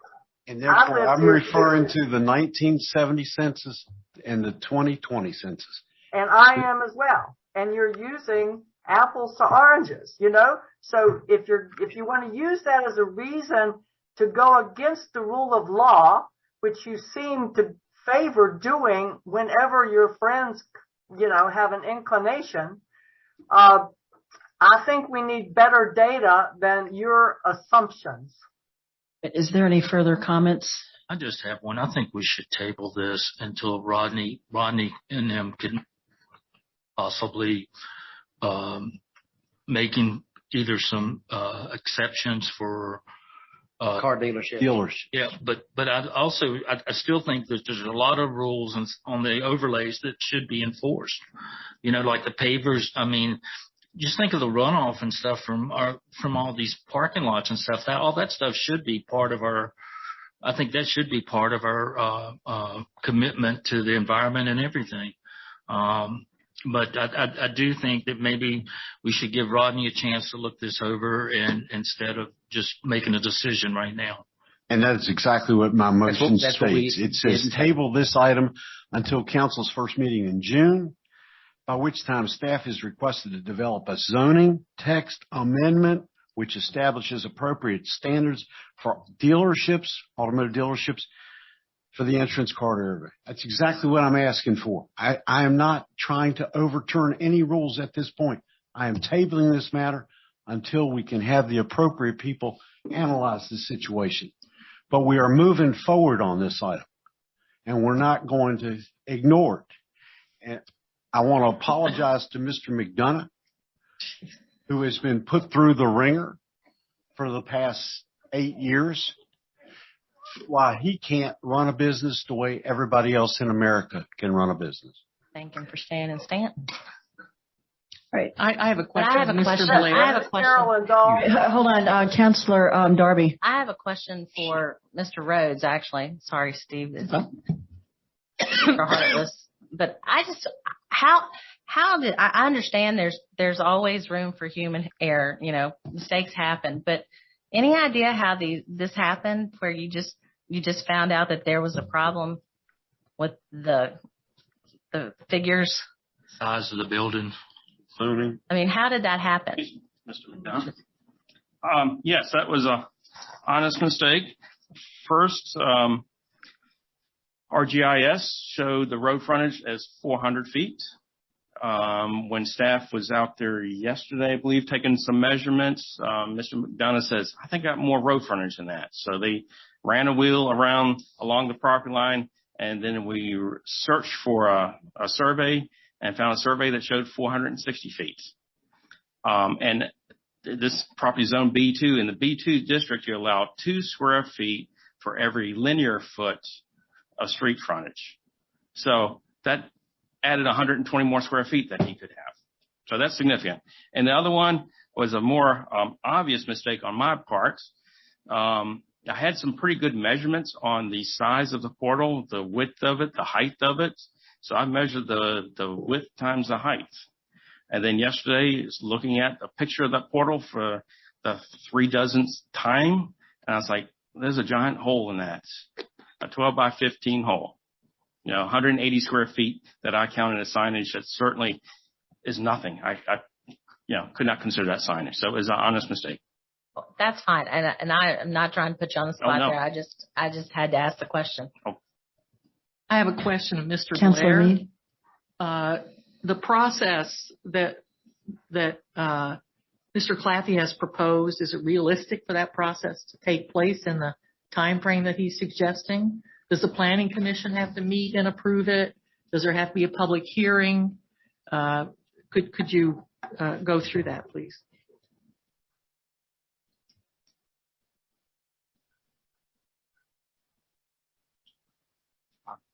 Good evening, Mayor Oaks, Councilor Meade. To answer your question, the process that Mr. Claffey is talking about, the zoning text amendment, the Code of Virginia requires that the Planning Commission does review any amendment to planning and zoning laws. So, and I may have to tag team here with Mr. Rhodes a bit on your question. What would occur if the council adopted Mr. Claffey's motion tonight is that staff would then go back and write a zoning text amendment. And of course, as we all know, the best laid plans of mice and men, sometimes it sounds simple, but it isn't that simple. But the first step in the process is staff composing that zoning text amendment that hopefully conforms if that's the motion passed by council. Then a public hearing has to be advertised for the Planning Commission. The Planning Commission gets the zoning text amendment. They'll hold a public hearing, and then the Planning Commission's role is to make a recommendation to council about the zoning text amendment. The Planning Commission can give just a thumbs up or thumbs down recommendation, or it could make a recommendation a thumbs up, but say, we think in addition to what staff has proposed, these are some aspects to the amendment that should be included. Then it would come back to council, and again, there would be a public hearing, and it would be advertised, and then council would then vote on the whether to I don't want to say accept, whether to adopt the zoning text amendment or not. And Mr. Claffey had the first meeting in June, I think, is the expectation. What I would do is say, obviously, you've got to get it on a Planning Commission agenda, and you've got to get it on the by City Council's agenda. Now, let's say that staff works on this, prepares something, and it goes to the May Planning Commission meeting. It's conceivable the Planning Commission could table it in May. No one here can control what they do, but in most jurisdictions, I think planning commissions do try their best to come to a decision that night when they meet. But if you don't mind, Councilor Meade, I'd also like Mr. Rhodes to kind of comment on the administrative perspective of this. Yeah, I'd like to know if these zoning text amendments are just off-the-shelf products that require very little work, or if this is something that has to be composed or drafted by an attorney and then reviewed. I'd like to understand that process. Well, it's not something off the shelf. This is a little bit more complicated than most of our amendments. There would be multiple parts of the design standards, guidelines, maybe even in the zoning ordinance itself that council is looking to have amended for dealerships. I've mentioned potential consideration for a different type of lighting standards, landscape standards, and I can only assume that council would want us to come up with something that would allow internally illuminated signs, such as this portal. So that's multiple areas of multiple amendments, I should say. So it's not simple. And obviously, once Mr. Hartless and I draft something up, we would run it by the city attorney, Mr. Blair, for review before we would advertise that and, for planning commission. So I understood you to say that the current review process of our entrance corridor overlays is in place. It's ongoing, and we expect to get that in front of city council at the end of the summer. Is that correct? Yes, we expect to give an update in early May, but have the final product late summer. So essentially what Mr. Claffey is suggesting is that we do a one-off that's not part of the entire entrance corridor overlay. Is that correct, Mr. Claffey? Is this a one-off you're talking about? I understand that Mr. Rhodes had recommended that a separate set of laws be looked into dealerships, automotive dealerships. But he also suggested that it be incorporated into the corridor overlay that's coming from the Frasers, and that's going to be probably in August or September, from what I understand. Yes, and Mr. Rhodes suggested that this could be included in that corridor overlay review process that we're hiring a consultant to do. But this also could be treated separately as a dealership issue. As a I one-off. believe you mentioned that. Absolutely. Not one for any dealership. This is not a favoritism. Right. Mr. Holmes, go ahead, Carolyn. Councilor Dole. Mr. Rhodes, so ultimately, isn't the desire here to have guidelines for car dealerships that let them do anything so that they can't possibly come in conflict with our guidelines? And then my follow-up question is, what will the next business be that gets exempted from having to follow our guidelines, whatever they may be? Will it be fried fish stores? Will it be mattress stores? Will it be landscape companies? Are we going to pull out? And I know it's not you that's pulling them out, but is that the future of our guidelines, to mean nothing? If you've got the friends in low places, you'll get what you want to do no matter what our laws say. Those are all rhetorical. I have a question. Yes, Councilor Amy Darby. Mr. Rhodes, I would assume that there's other places around the state that already have some type of guidance documents where there's language in effect in their corridor overlays that would be helpful to you and Mr. Hartless when you're going to do this in regards to dealerships. I mean, when you think about other localities that have, motor miles per se, I mean, this is one car dealership. I mean, there's got to be language somewhere that you could reference that would help, in regards to the whole issue. I'm sorry. entrance corridors are allowed in the Code of Virginia for those localities that have historic districts.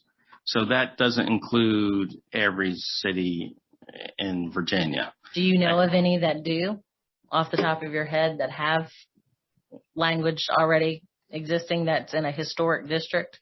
Well, I think most of you know I worked for a decade in a community with some rather stringent historic and corridor guidelines. However, regarding dealerships in the corridors, I believe, and I'm referring to the city of Williamsburg, had some different set of landscape requirements for dealerships for the reasons I outlined in the briefing tonight. It did not go into additional exceptions or different standards for lighting or for signage. So I think it would be difficult to pull from other jurisdictions. Thank you. Mayor Oaks. Councilor Holmes. And this might be a question, Rodney, because you weren't here, but for Tim. But I was under the understanding that the overlays were it was a combination of zoning and actually businesses in those areas that came together and decided what was appropriate for that area. Wasn't there a lot of business input in this? Because this was back done when Sharon was here. Yeah, I don't think Mr. Hartley was directly involved in that process, but he was here, so I let him try to answer the question. Sure. I wasn't directly involved in the process in 2007, 2008. There were some public meetings where they received input from business owners, but the guidelines were drafted by staff, reviewed by a planning commission with multiple public hearings and multiple opportunities for public input at that time. Mr. Blair, did you want to make a comment? I just wanted to add that I understand the debate with council, but it is worth pointing out, I think, that in the current ordinance for the entrance corridor overlay district for signs, there is an exception made for gas stations.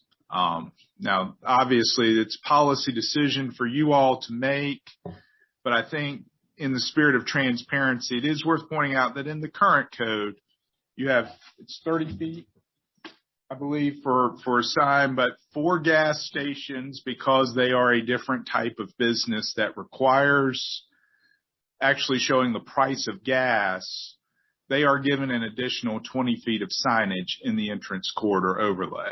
Now, obviously, that's a different kettle of fish from what we're talking about. But again, to the proposition that all businesses in the entrance corridor overlay are subject to the exact same rules, well, there is one exception written into your code as of now, and that's for gas stations. I only wanted to bring that to your attention.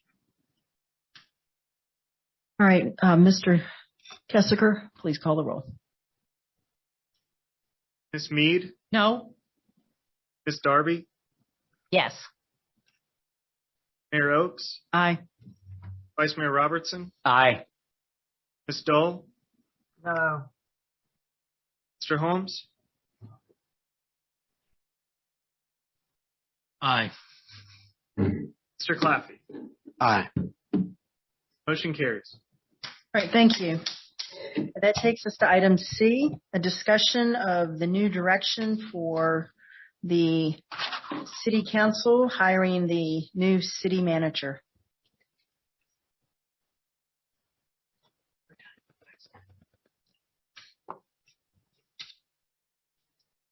Ms. Beauregard. Oh, sorry. I'm paying attention.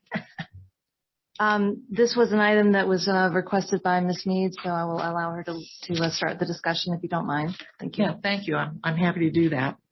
And I'll repeat what I said earlier during the work session. Nearly 2 weeks ago, I sent an email to my fellow council members, letting them know that I thought it was appropriate for us to have a discussion in an open meeting about the new direction that City Council plans to take with the city manager role. It's been the subject of multiple emails from citizens who are also looking for some kind of an explanation. I wanted to give you a heads up in plenty of time so that you didn't feel you were blindsided or ambushed. So I think it's time for us to have this open discussion about the city manager role and what that new direction is. We are about to commence with a consultant to work with us to locate a new city manager. I think, if I'm in the dark about what the new direction is, I don't know that there's a whole lot of point in my participating in a search for a city manager because I'm the minority.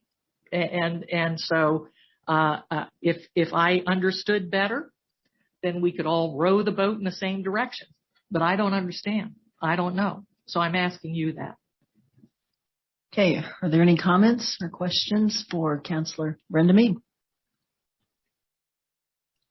I agree with Brenda. I mean, we really, there was the reason that Steve was let go was he wasn't going in the same. Mr. Blair.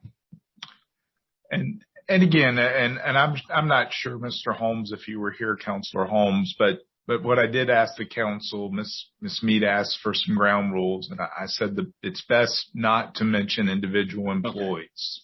Well, I just think it would be nice to have an idea what direction we're going in. Councilor Mead, would you like to lead the discussion on the direction you would like to see us go in? This is Carolyn Dahl. Councilor Dahl. I have personally only heard the phrase new direction initially from certain of council members. Those are the ones that need to describe what this new direction is, because I don't know, and Ms. Mead has already said she doesn't know. Mr. Holmes says he doesn't know, and you as mayor used the phrase new direction. And I think probably 4 of you may have used the going in a new direction. So why don't you tell the rest of council and the public, your constituents, your citizens, your residents who live here, why don't you tell them what the new direction is? Councilor Claffey. Very briefly, I did do my homework, and I did prepare a couple of comments, and I'm not going to discuss any prior city managers. I'm going to put this in very generic terms. I seek a city manager to provide council constant updates on major projects and weekly communications on routine projects. I seek a city manager to provide a continual civic presence, both in City Hall and throughout the city, either in person or via media. I seek a city manager that seeks to build consensus amongst council members, city employees, and citizens. That's all. Okay. Anyone else on council? I have. Councilor Darby? Yes, the only other thing that I did my homework too. I agree with what Councilman Claffey stated as far as communication, being present outside of City Hall and city departments and in the community. I think that we've talked a lot tonight about business, and I do think that having a city manager that seeks to help Stanton become or have an image of being a business-friendly city. I agree with everything Steve and Amy said. I want a city manager that is pro-growth. I want a city manager that goes out and talks to his employees, goes out and talks to different citizens and asks them how their life is going, what they need, how do they think the city's doing? Is there anything we can do for you? I want a city manager that goes and actually goes out and literally on a daily basis get out from third floor and reach out. If you have to go down to every city business, what can we do for you? How are we doing? And like I said, I love the idea of trying to reach consensus. That's like I said, and I'm not talking about anything about the former city manager, because personally I considered him a friend. I really did. So anyway, that's just all I have to say about that. I'd like to have a city manager that could get us through 2 major floods in a 2-week period. I'd like to see a city manager that saved downtown by opening up downtown dining and stuff like that. And I'd like to see a city manager who knew what he was doing and had his hands on, every aspect of the way the city was run, and during a COVID outbreak, he has somebody at home. We're not supposed to talk about that, but anyway, it's hard to be a little bit hands-on and get in everybody's department. And I'm pretty sure that,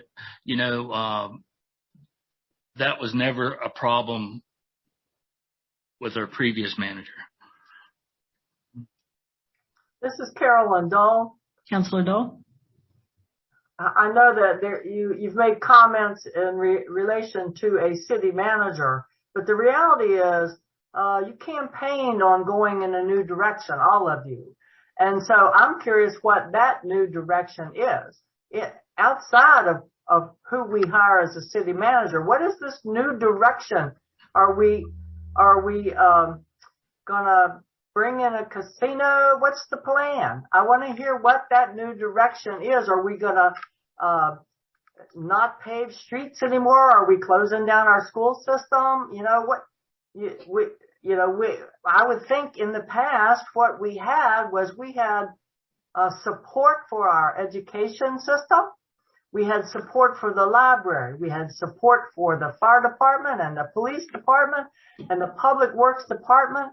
And we tried to be diverse in our boards and commissions and to be inclusive and friendly and respond to our citizens.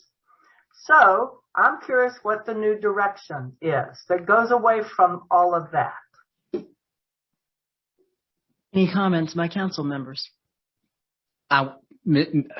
Carolyn, I will tell you one of the new directions that, like I said, that I ran on, and that's simply what we were talking about tonight. Taking a look at all of the corridor overlays, seeing how we can improve them, seeing if we can make it more business friendly. That's this councilman's viewpoint. You don't agree with it, and that's all right. Absolutely. I know there's people in the audience that don't agree with it, and that's all right too. But that's one of my new directions. Well, that's not a new direction. To me, it is. We were going to do that anyway. And you were going to make changes? I'm not opposed to updating the entrance corridor overlay ordinances at all. In fact, that was scheduled to be done. What I am not in favor of is doing favors for friends and passing and making exceptions for certain people and not others, because that's not respecting the rule of law. Councilor Holmes. I was just going to say, the city manager would have done whatever the majority of the people on this council wanted. And I had a talk with him at the very beginning when y'all were elected, and that was what I was told. Mr. Blair. And I never saw any difference. Sorry, Mr. Blair. Understood, but let's again try to. Well, it's pertinent here. And understood. It's pertinent. Understood. But I would not discuss Mr. Rosenberg's performance. I understand, Councilor Holmes, what you said, and I understand Councilor Robertson, you expressed you were friends with him, but let's just keep his performance out. We don't talk about individual employees in open session. Well, I would like to see our city manager, whoever he or she may be, to help move our economic development forward. I want our city manager to support our first responders. I would like to see our city manager to help lift the West End up and to get out and listen to the people of Stanton. So, any other comments or concerns? Yes, this is Carolyn Dole. I want to know what your new direction is that doesn't apply to whichever new city manager friend that we get. What's your new direction? I just explained what I feel my direction is, to have a city manager that will push economic development in our city, to help its tax base to grow strong, to help lift the West End, as well as get out and listen to the people of Stanton and support our first responders. Councilor Dole, what would you like to see? So in other words, you're saying no change from what our direction was. Well, that is that might what you're be. saying? No, I'm not. You were saying that. Now, Councilor Dole, what would you like to see? You're going to be in the process of choosing our new city manager. What would you like to see? I want to see somebody just like Steve Rosenberg. Okay. I think you're giving Mr. Blair some heartburn. All right. Any other comments? I have not heard your new direction, Mayor Oakes. What is the new direction? I'm not talking city manager. I'm talking new direction for this city. I just gave it to you. No, I just gave it to you. No, you did not. But all right, would you like to make any comments on where you would like to see the city hit it? We did have a retreat. I can't wait for the next election because we will be definitely taking a new direction. Well, we did have a retreat with City Council in which we came up with a vision for the city of Stanton and goals. And all of us on council would like to see the goals and the visions to move forward. All right. One of my takeaways from the retreat was you accusing me of assaulting you multiple times in a public meeting. Ms. Dole. So I have a vision of a retreat that you may not share because you probably wiped that out of your memory banks. Please don't go down that path. I don't recall that being in the minutes at all, Councilor Dole. But well, thankfully somebody was discreet, I guess, weren't they? Because you were shouting it at me that I assaulted you, which was a lie. And you create your own reality. Councilor Dole. Can we move on? Yeah, let's move on. It looks like we might need another retreat for the council in the near future. All right, with that, all right, Councilor Meade. All right, go ahead, Councilor Meade. I've heard some really wonderful aspirational goals from my fellow city council members. I have a hard time distinguishing where you're headed from where we have been. So I've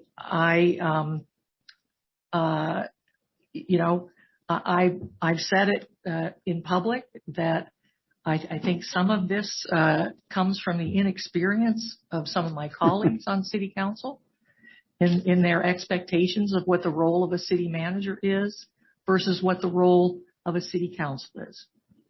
And I also think there may be some misunderstandings and maybe an underestimation of the work that has been done in the past in the same areas that you're discussing, being out in the public, meeting with business people, selling the city. We have an $8 million grant to build a road at Stanton Crossing. We've done a tremendous amount of work in that area. I haven't really heard anything tonight that says that what you're looking for is a new direction. The city manager form of government is also known as the weak mayor form of government. And I think we should continue to have a weak mayor form of government and a strong city manager form of government. Yes, and as such, the city manager, because of that form of government, answers to the city council, the body of government that is duly elected by the citizens. Okay, with that, let's move on to matters from the interim city manager, Ms. Beauregard. Great, thank you. I have several items to share tonight with everybody. The first one is that the Central Shenandoah Planning District Commission announced a $1.66 million award offers to provide gap funding to affordable housing developers across the region.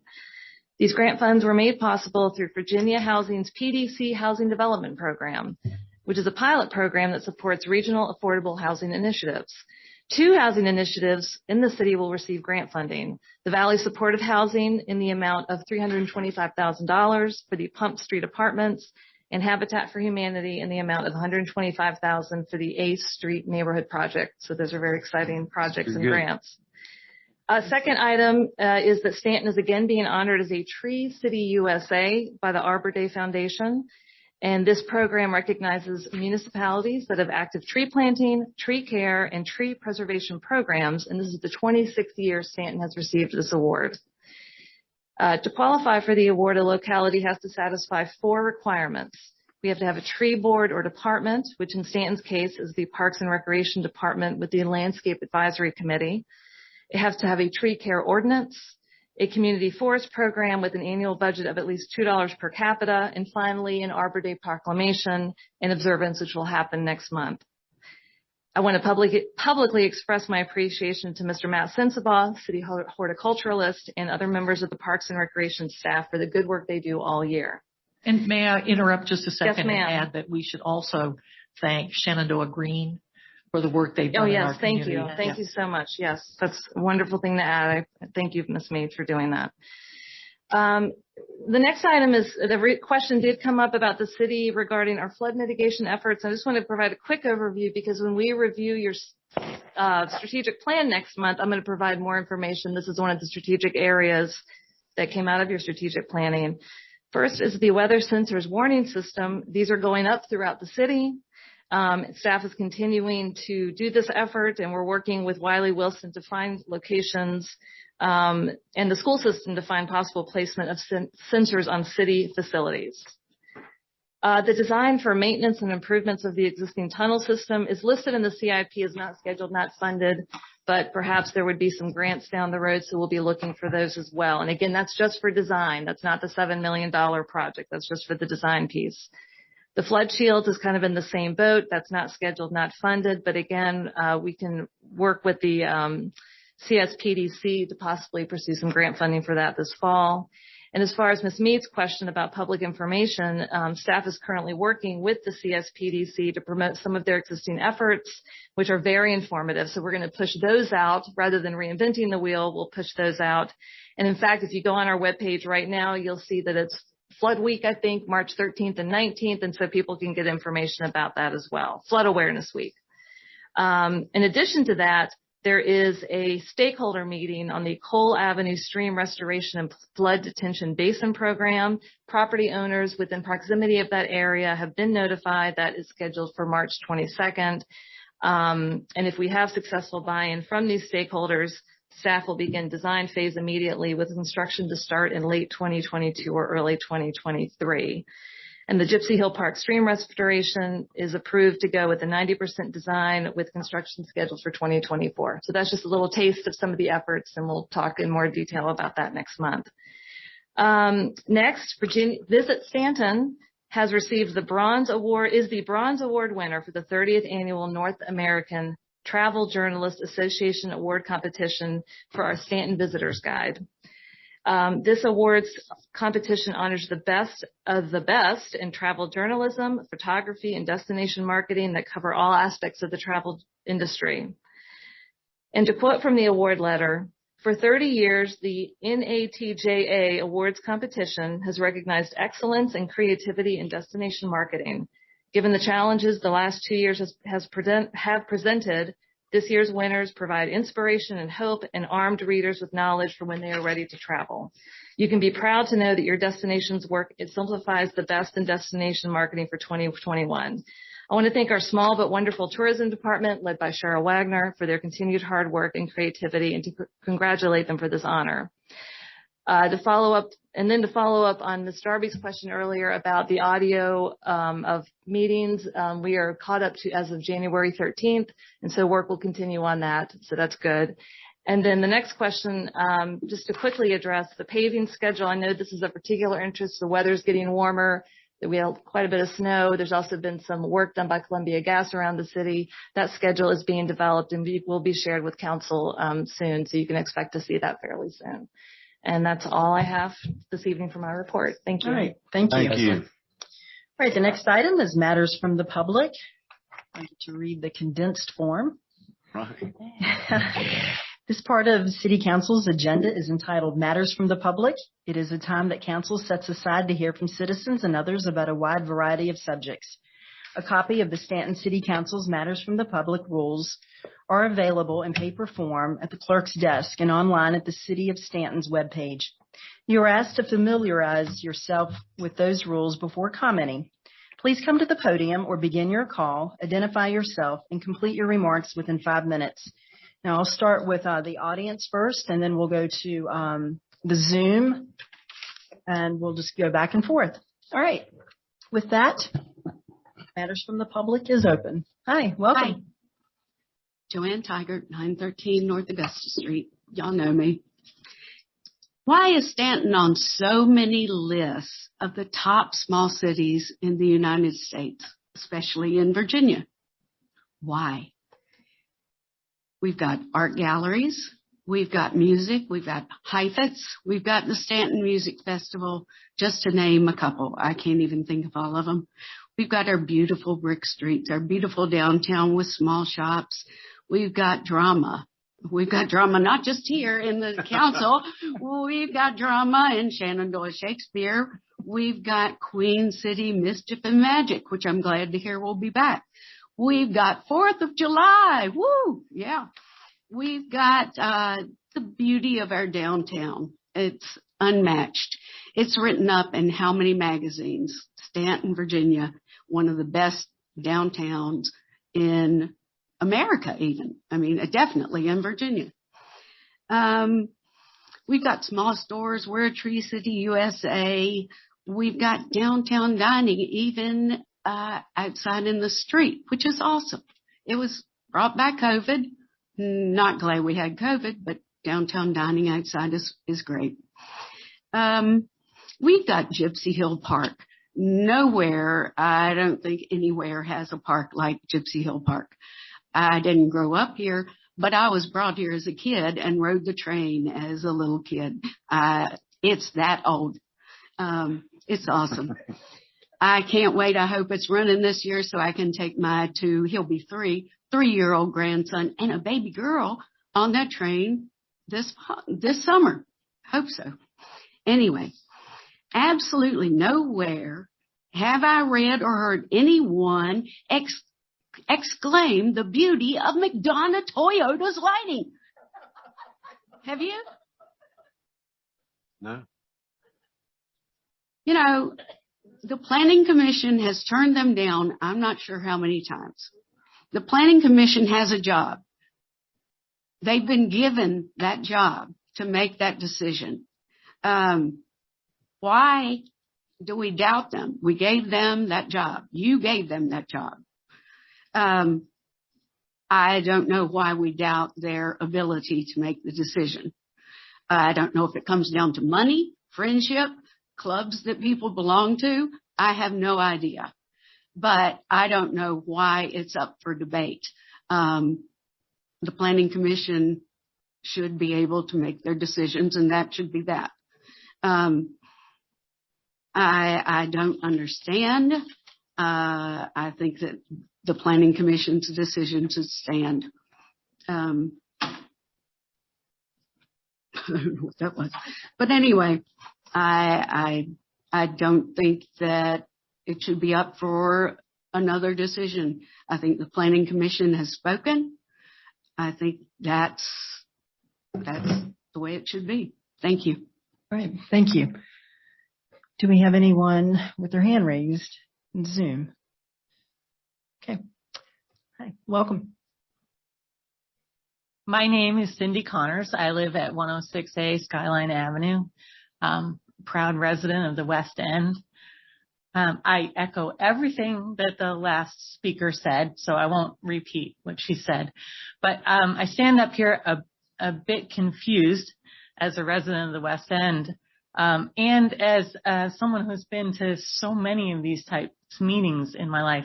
I'm really confused about the whole I ran on this election talk and stuff in this atmosphere. But given that it got brought up, when I received a mailing in my mailbox when certain city council people were running, one of the things they said on there was that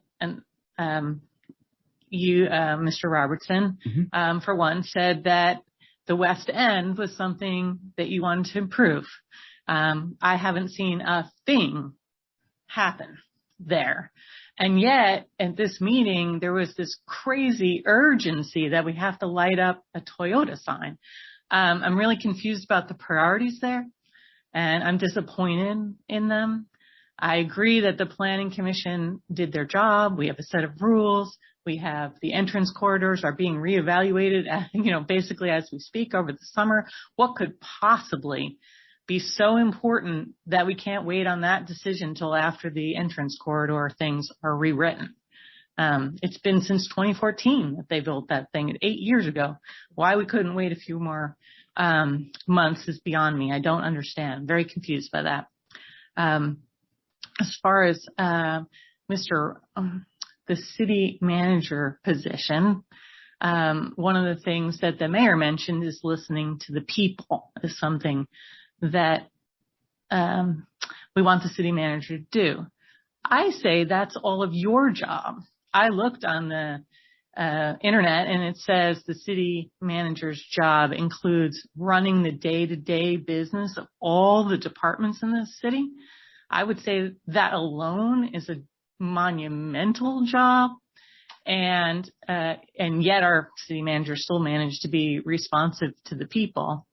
And this circles back to the McDonough Toyota issues. Ms. Mead brought up that there were 50 or so people that wrote in about the Toyota lighting issue, and that they were all, or that none of them said, yay, we want to light it up. That's really a priority for us. So I find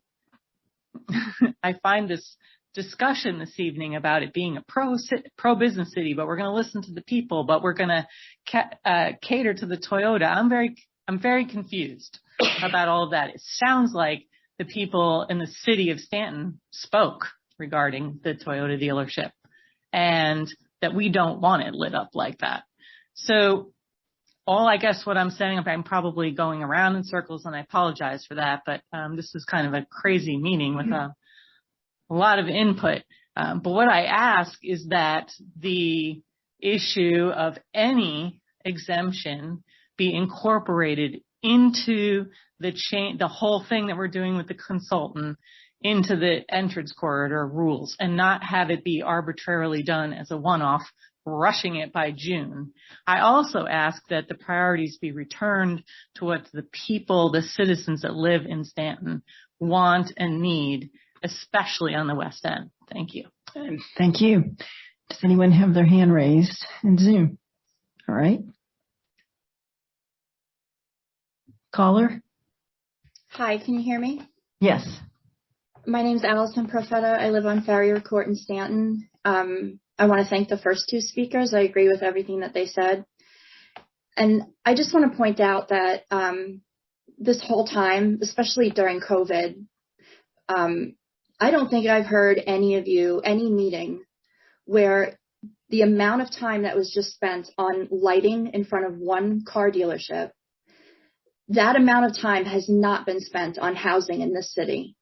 And Councilman Claffey has the unmitigated gall to sit there tonight and talk about how he thinks that our city isn't growing because business owners on Richmond Avenue are not allowed to light up their buildings. When you have no idea what is going on in reality in your city that you claim you lead, you have no idea how people are struggling to find somewhere to live, to find apartments, to be able to afford to buy a house that prior to COVID, they were ready to do. Have you looked at our housing stock? Have you spent any amount of time talking to anybody anywhere in the city about what they are going through to try to find somewhere to live?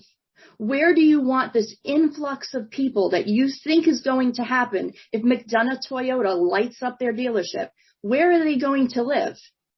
Is McDonough going to put up some tents out there for everybody?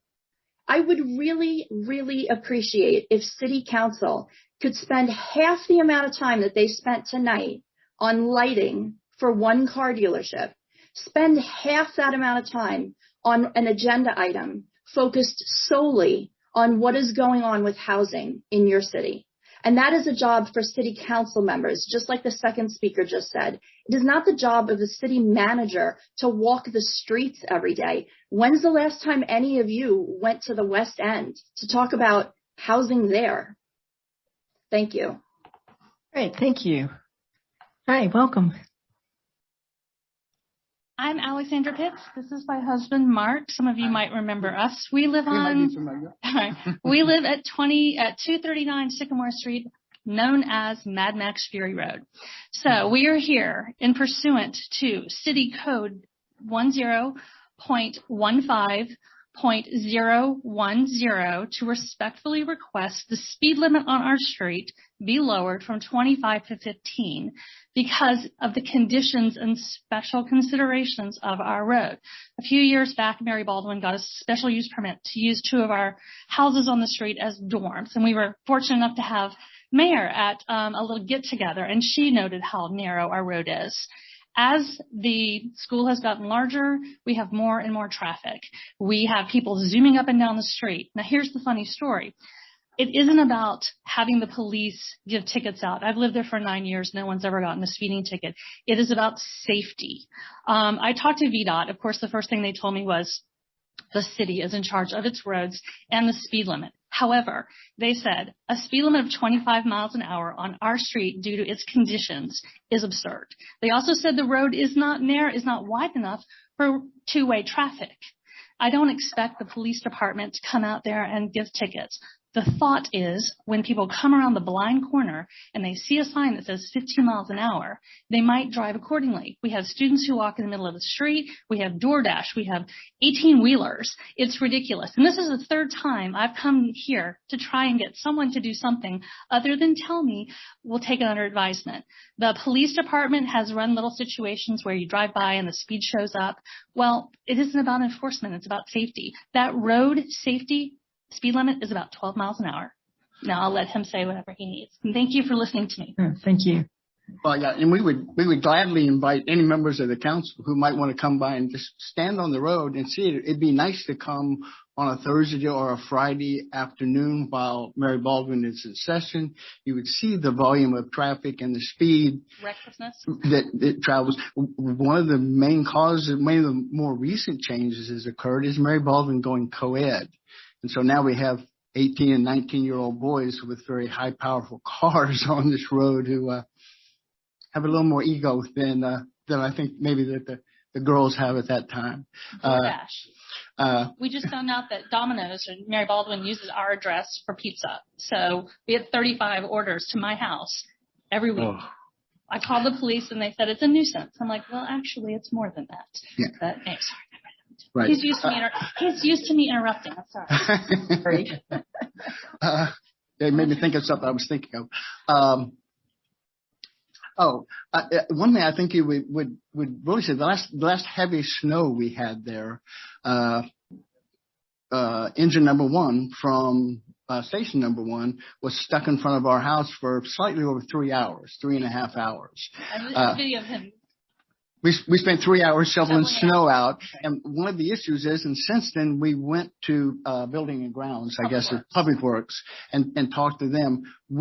That road is never pre-treated, and we asked them to try and put us on the list to pre-treat that road, because in truth, the street that goes back behind, comes off of Sycamore and goes behind down by Hunt Dining Facility is Hunt Fire Lane. It's not a road that they block up. It's there to permit Fire Station 1 to be able to get engines from there onto either Sycamore or Hunt to service those major dormitories. And they were obviously there for, well, a couple male students doing. doing something stupid and causing smoke to set off fire alarms. That's what we need. We need the speed limit to be, and it's not about, we talked to the nice police officer in the back. It isn't about compliance because, like I said, no one has done it. You can't drive 25 on that street. You can't. If you drive over 18, you're going to hit something. My car, just last really quickly, last thing, we park one of our vehicles downtown at New Street. I've been paying for that since March of 2014 to get a car off the street just to make it more navigable and to prevent more damage. We do have one new person on the street, and they are the only person who has not had their car damaged. And I would say over the last 4 or 5 years, there have been at least $10,000 worth of damage to vehicles on the car. Thank you. We now have to go watch the Who's beat the Tar Heels. Here we go. Oh, no. Go Who's. Thank you all. Thank you. Does anyone have their Stay here. hand I want raised? you to listen to what I have to say. Okay. Hold on, Mr. Fossil. We need to check with Zoom first. Is that a caller? All right. Caller, can you please identify yourself? Mitch Narduzzi at South Jefferson Street. I just wanted to call in to express how grateful I am for the presentation that was given by Megan Roan from Blue Ridge Court Services. As you know, conversations about our local criminal justice policies are a pretty hot topic. The expansion of the Middle River Regional Jail, that conversation is not over, although we have a little bit of a lull in the progress towards that. Our city has still not addressed the front-end issues in criminal justice reform that need to be talked about before we even consider the expansion. So during the presentation, and I'll just say Megan is great. She is very accessible to anyone that contacts her that has any questions about what they do there. She's always quick to answer and generous with her time and consideration. And so is Caleb Kramer over at Augusta County's Commonwealth Attorney's Office, both of them which serve on the Blue Ridge Criminal Justice Board. So they're great assets to our community. But part of her presentation talked about the actual low numbers of people that are going through our drug court and therapeutic docket, even though the program seems to be a really great one, as expressed by Megan. Those numbers are low. I was glad to hear that some counselors asked about those numbers. And of course, there are a lot of reasons for that. Judges' decisions, prosecutorial discretion. I'd like to know, are we adhering to minimal conditions for appropriate placements for people to those drug courts and therapeutic dockets? Those questions can be expanded out into ones that advocates have had for years now about mass supervision and probation and parole and how that increases recidivism. We have questions about legislative reform at the state level. You talk about wanting to go in a new direction for the city and put all that onus on a new city manager, but I'll just reiterate what some of the previous commenters have said, is that I would like to see our city council out and about in public having these discussions. If you'll go to Richmond to defend a courthouse, surely you would show up in Richmond to show that you care about our justice-involved loved ones as well. This is an issue that we can advocate on together. We can demonstrate our points of unity in our desire to transform our criminal justice system into a more efficient and compassionate system for rehabilitation and public safety. The great thing is that, like I mentioned, the Blue Ridge Criminal Justice Board, they're having these discussions and explorations about bottlenecks in our system that contribute to mass incarceration, but it just can't be a discussion. We need to work as a community to change policies, to build institutional services for the community to fill the gaps where needed. And I would like a city council that are part of those conversations that are being held by reputable organizations right here in Stanton, like Building Bridges and Stanton Organizing. I've only seen Councilor Meade show up at Blue Ridge Court Criminal Justice Board meetings, but no one else. Which brings me to the point is, who does Stanton have as a voice on that board? Previously, it was our city manager. I know our interim city manager is probably super overwhelmed and probably can't fill that role sufficiently. I know we have a new sheriff sitting on that board, but on the website, it didn't even have updated information. 5 out of the 6 setting members were shown to have expired terms. So I would really like to have someone on council be a part of that discussion, helping to lead that discussion, and then also consider where are the voices of those that we are supposed to be serving? Where are our justice-involved voices? And so just thank you for giving me the time to express those concerns. Right. Thank you. Right. Mr. Foster. I'm a little dizzy. I'm kind of old, and I'm getting very bad. I thought for a minute there, when you were in session, that you were going to be in a battle. And I said to myself, holy mackerels, I hope not. I hope they got some information from the high school people when they said kindness matters. It does. Count to 10 before you go after each other like cats and dogs. It's not worth it. Everybody has an opinion. Everybody is unique in their own way. I'm not like any of you, and you're not like any of me, nor are you like any of these other people. Stanton is a very unique and unusual city. You want to keep it that way. You don't want it to be what shall I say? There's a word that I wanted to, a carnival city. You don't want it to look like a carnival. It has character to it. And you want to maintain the character. But you have to realize, too, that the population in 1950 was about 150 million. And today it's over 300 million. People change. People have different ideas and so forth. And you have to respect each other. And there's one thing I want to say. President Carrier, you know who President Carrier was? Yes, he knows. Some of you don't know. President Carrier was the president of JMU. He took JMU and really put it on the map, more so than any other president of JMU. And he said one of the things in one of his speeches was that quite often the people who pay the bills and so forth and so on, who live in the city, who are proud of their city, know more about how to solve problems rather than the people who sit in positions of authority. Now, you have some difficulties, no question about it, but I'm sure they're only minor things. There's nothing major about them. I don't see anything major, and I think that if you work together, you can solve them. You got to work together, though. You got to show kindness to each other. You have to have integrity. Have a good day. Thank you. Mr. Foster.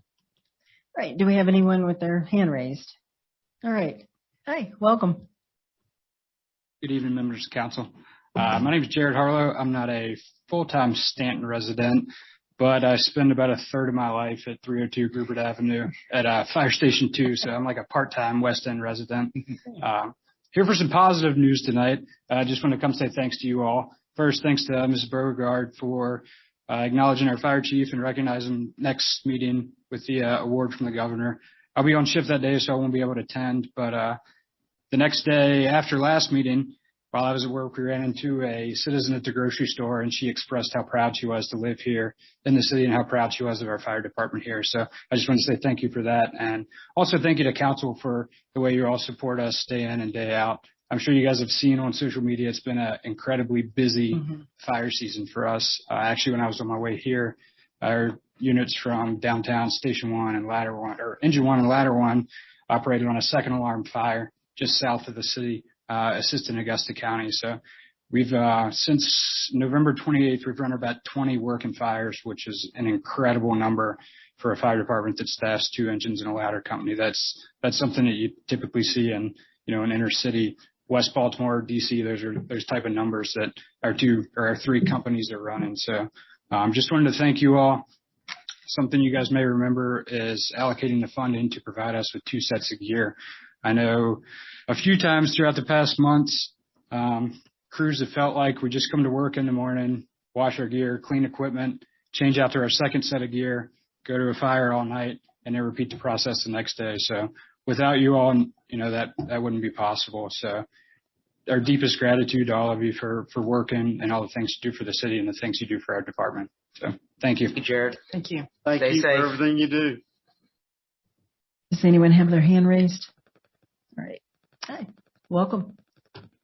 I'm going to put my mask on. And I'm going to ask for something simple because everything seems complicated these days. I live on the most dangerous street in town, Rockaway and Lambert. I have asked 3 times to get a mirror up on that post so we can see the traffic coming over that hill. That's all I want. How soon can I get it? Tomorrow? I'm sure y'all have some stored over there in the basement that you're not using. Thank you. All right. Thank you. Oh, did I tell you where I live? Rockaway and Rockaway. And Lambert. I I've got it written down. All right. Does anyone have their hand raised? All right. Hi. Welcome.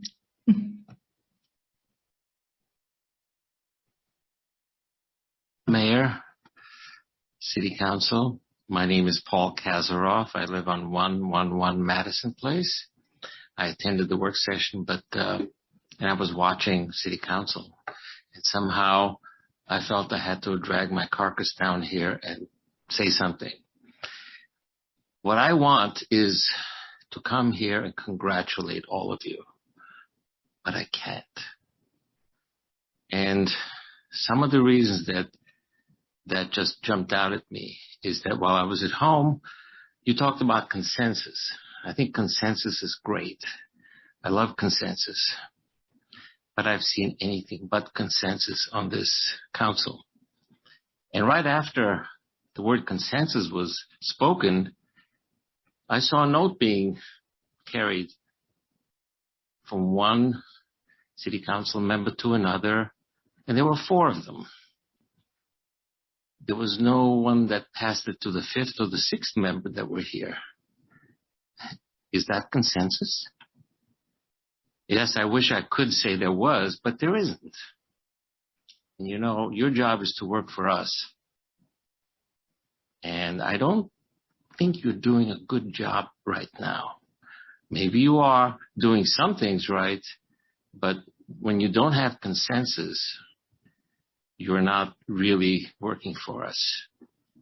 The other thing that I noticed is that when you advocate for a business, when it comes to a variance in the code, I'm not sure I'm using the right words, I do hope that if there had been a political contribution, that you would recuse yourself from advocating. That would be the right thing to do. Thank you. Thank you. Does anyone have their hand raised? No? All right. Welcome. Hello, I'm Dr. Mary Miller. I live at 471 Albemarle Avenue. And what I heard tonight was that we should promote our economy. And that leaves out most of the people in Stanton. I do a lot of voter registration, and so I'm around. I'm in Gypsy Hill Park every day talking to people. And, you know, they're worried about housing. Somebody talked about housing. They're worried about food. I don't know who the lady was that was asking for money for help, but, you know, the foster children, and I don't suppose any of you have suffered from domestic violence. And, you know, these people aren't really able to come here and to present and to tell you what their lives are like. So the people with money that have businesses, they can talk to you and they can tell you that, you know, they need more money and they need more lights and they need more. But the people that really need aren't able to come here and talk to you. They don't have the time. They don't have childcare. They don't have money. And now I'm sure they don't have gas. So what I'm asking you is to please look at the whole community. Don't just look at the people that are making money and bringing more business in, and, you know, and the national McDonald's and Sheetz and Chick-fil-A, and, you know, these are people that come in and take from our community. But what about the people that need us? take a look at them. I started in healthcare in 1959, and I've just seen so many people that don't have healthcare, they don't have food, they don't have safety. And I just think that there's so much we can do. Somebody talked about incarceration. Well, what if we could find some more things to do in the school to help people to develop, work habits and someone said something about integrity. I'm not sure how much integrity we have. It's not just integrity. It's not just simple honesty. It's really who we are. And so who do we answer to? Are we answering to the people that are, business people and then forgetting about the rest? So please look at our whole community and take care of everyone, not just, the business people. Thanks. Thank you. Does anyone have their hand raised? Okay. Welcome.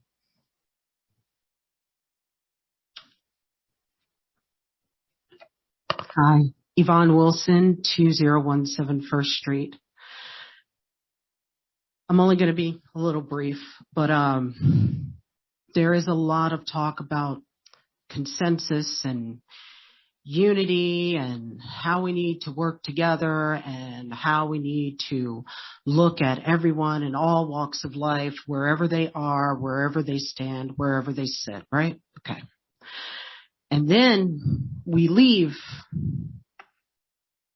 city council, and then we put out slanderous articles against one another after having this conversation. Everyone that is talking about consensus is not following it. I see the other side when you walk out the door. The things that you say in the newspapers. Taking advantage of someone who has resigned and then putting in a snide comment accusing other members of government of anti-Semitism when there was none. Accusing people of elder abuse when there was none. If you want consensus, ladies and gentlemen, then the spirit of the citizens that speak have to be willing to participate in that consensus. You can't come in here and get upset with your government when you're bringing the spirit of contention with you. You're planting seeds. You understand? Everything that you put out as a person, including either being a council member or being a citizen, you are sowing seeds for future generations with everything you do.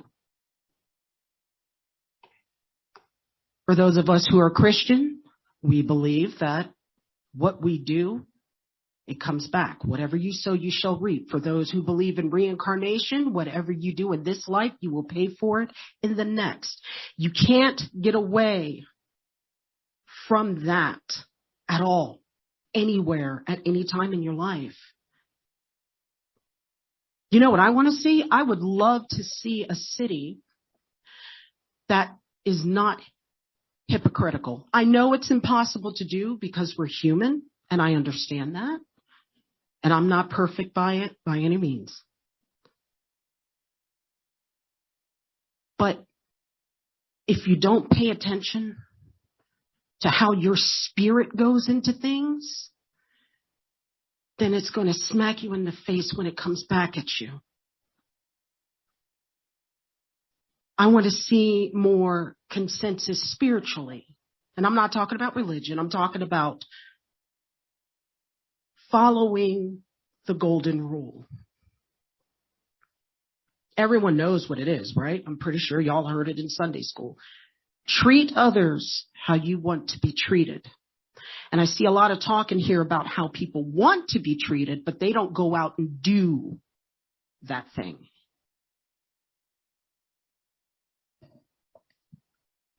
So maybe we should pay attention to that more so than getting upset about who's getting favors from who, because a lot of people are getting a lot of favors. And I also wanted to address that, I am running for city council, and there were things that were addressed about how we speak at these city council meetings and how we address ourselves, and that there have been rules and exceptions that have been made. One, those things were done before rules were set in place. Two, someone brought up that one of the speakers, probably me, used profanity. I apologize for that, and I was called out for that. But let's talk about profanity. I got 30 seconds. I can do it. Profanity doesn't mean just cussing. There's a difference between cuss words and curse words. Learn the difference. One, when you drop the D-bomb or whatever, that's a cuss word. But when you go out and accuse people of egregious acts when they aren't doing it, you're cursing them. Understand that. My mouth ain't kosher, but my heart is. I am a Messianic Jew, so I can say that. But how about we all understand the spiritual ramifications of our actions before we ask government to do anything? Thank you. Thank Time you. is up. Does anyone have their hand raised? All right. Hi, welcome. Hi, good evening. I'm Dr. Nancy Armstrong, and I'm from Stanton. I'm very proud of being born here. I have a house at 322 North New Street. It's an old 1880 house. I've rehabbed that house, and I have 2 Airbnbs in that house.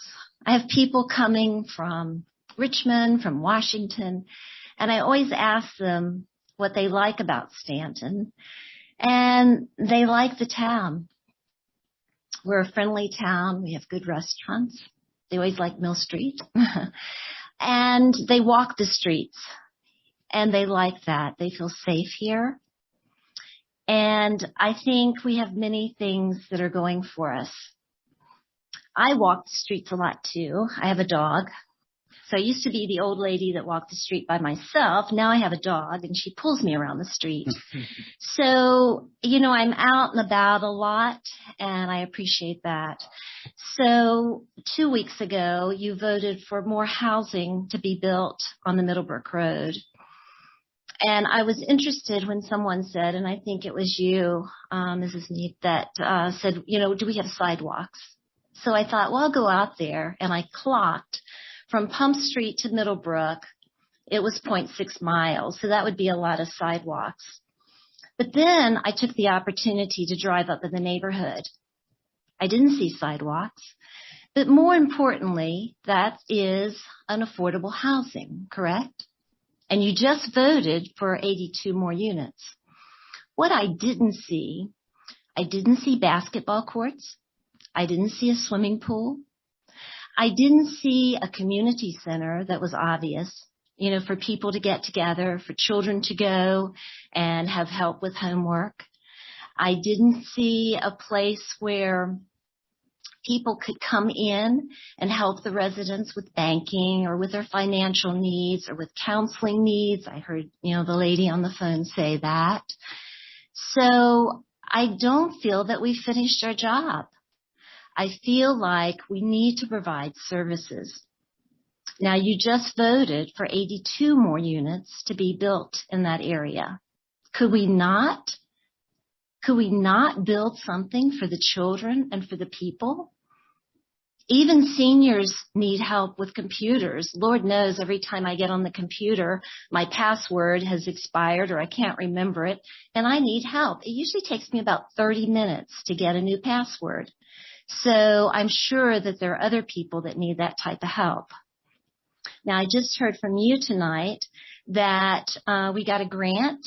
There's another grant for an affordable housing, and I don't know how that works. I don't know whether that grant could be put toward these resources that we need in low-income housing divisions, but we need those. So I would just like to ask City Council to consider my comments and to see if there was a way that we could have or grow some funds to put toward our citizens so that we can help everyone have an advantage, to have a voice. You talked about, people that are stressed and they don't have a voice. Well, perhaps we could give them that voice and have them feel like they're a part of our town. Thank you. Yeah, thank you, Nancy. Right. Do we have any hands raised? All right. Anyone else in the audience? Hearing none, that concludes the meeting for March 10th, 2022.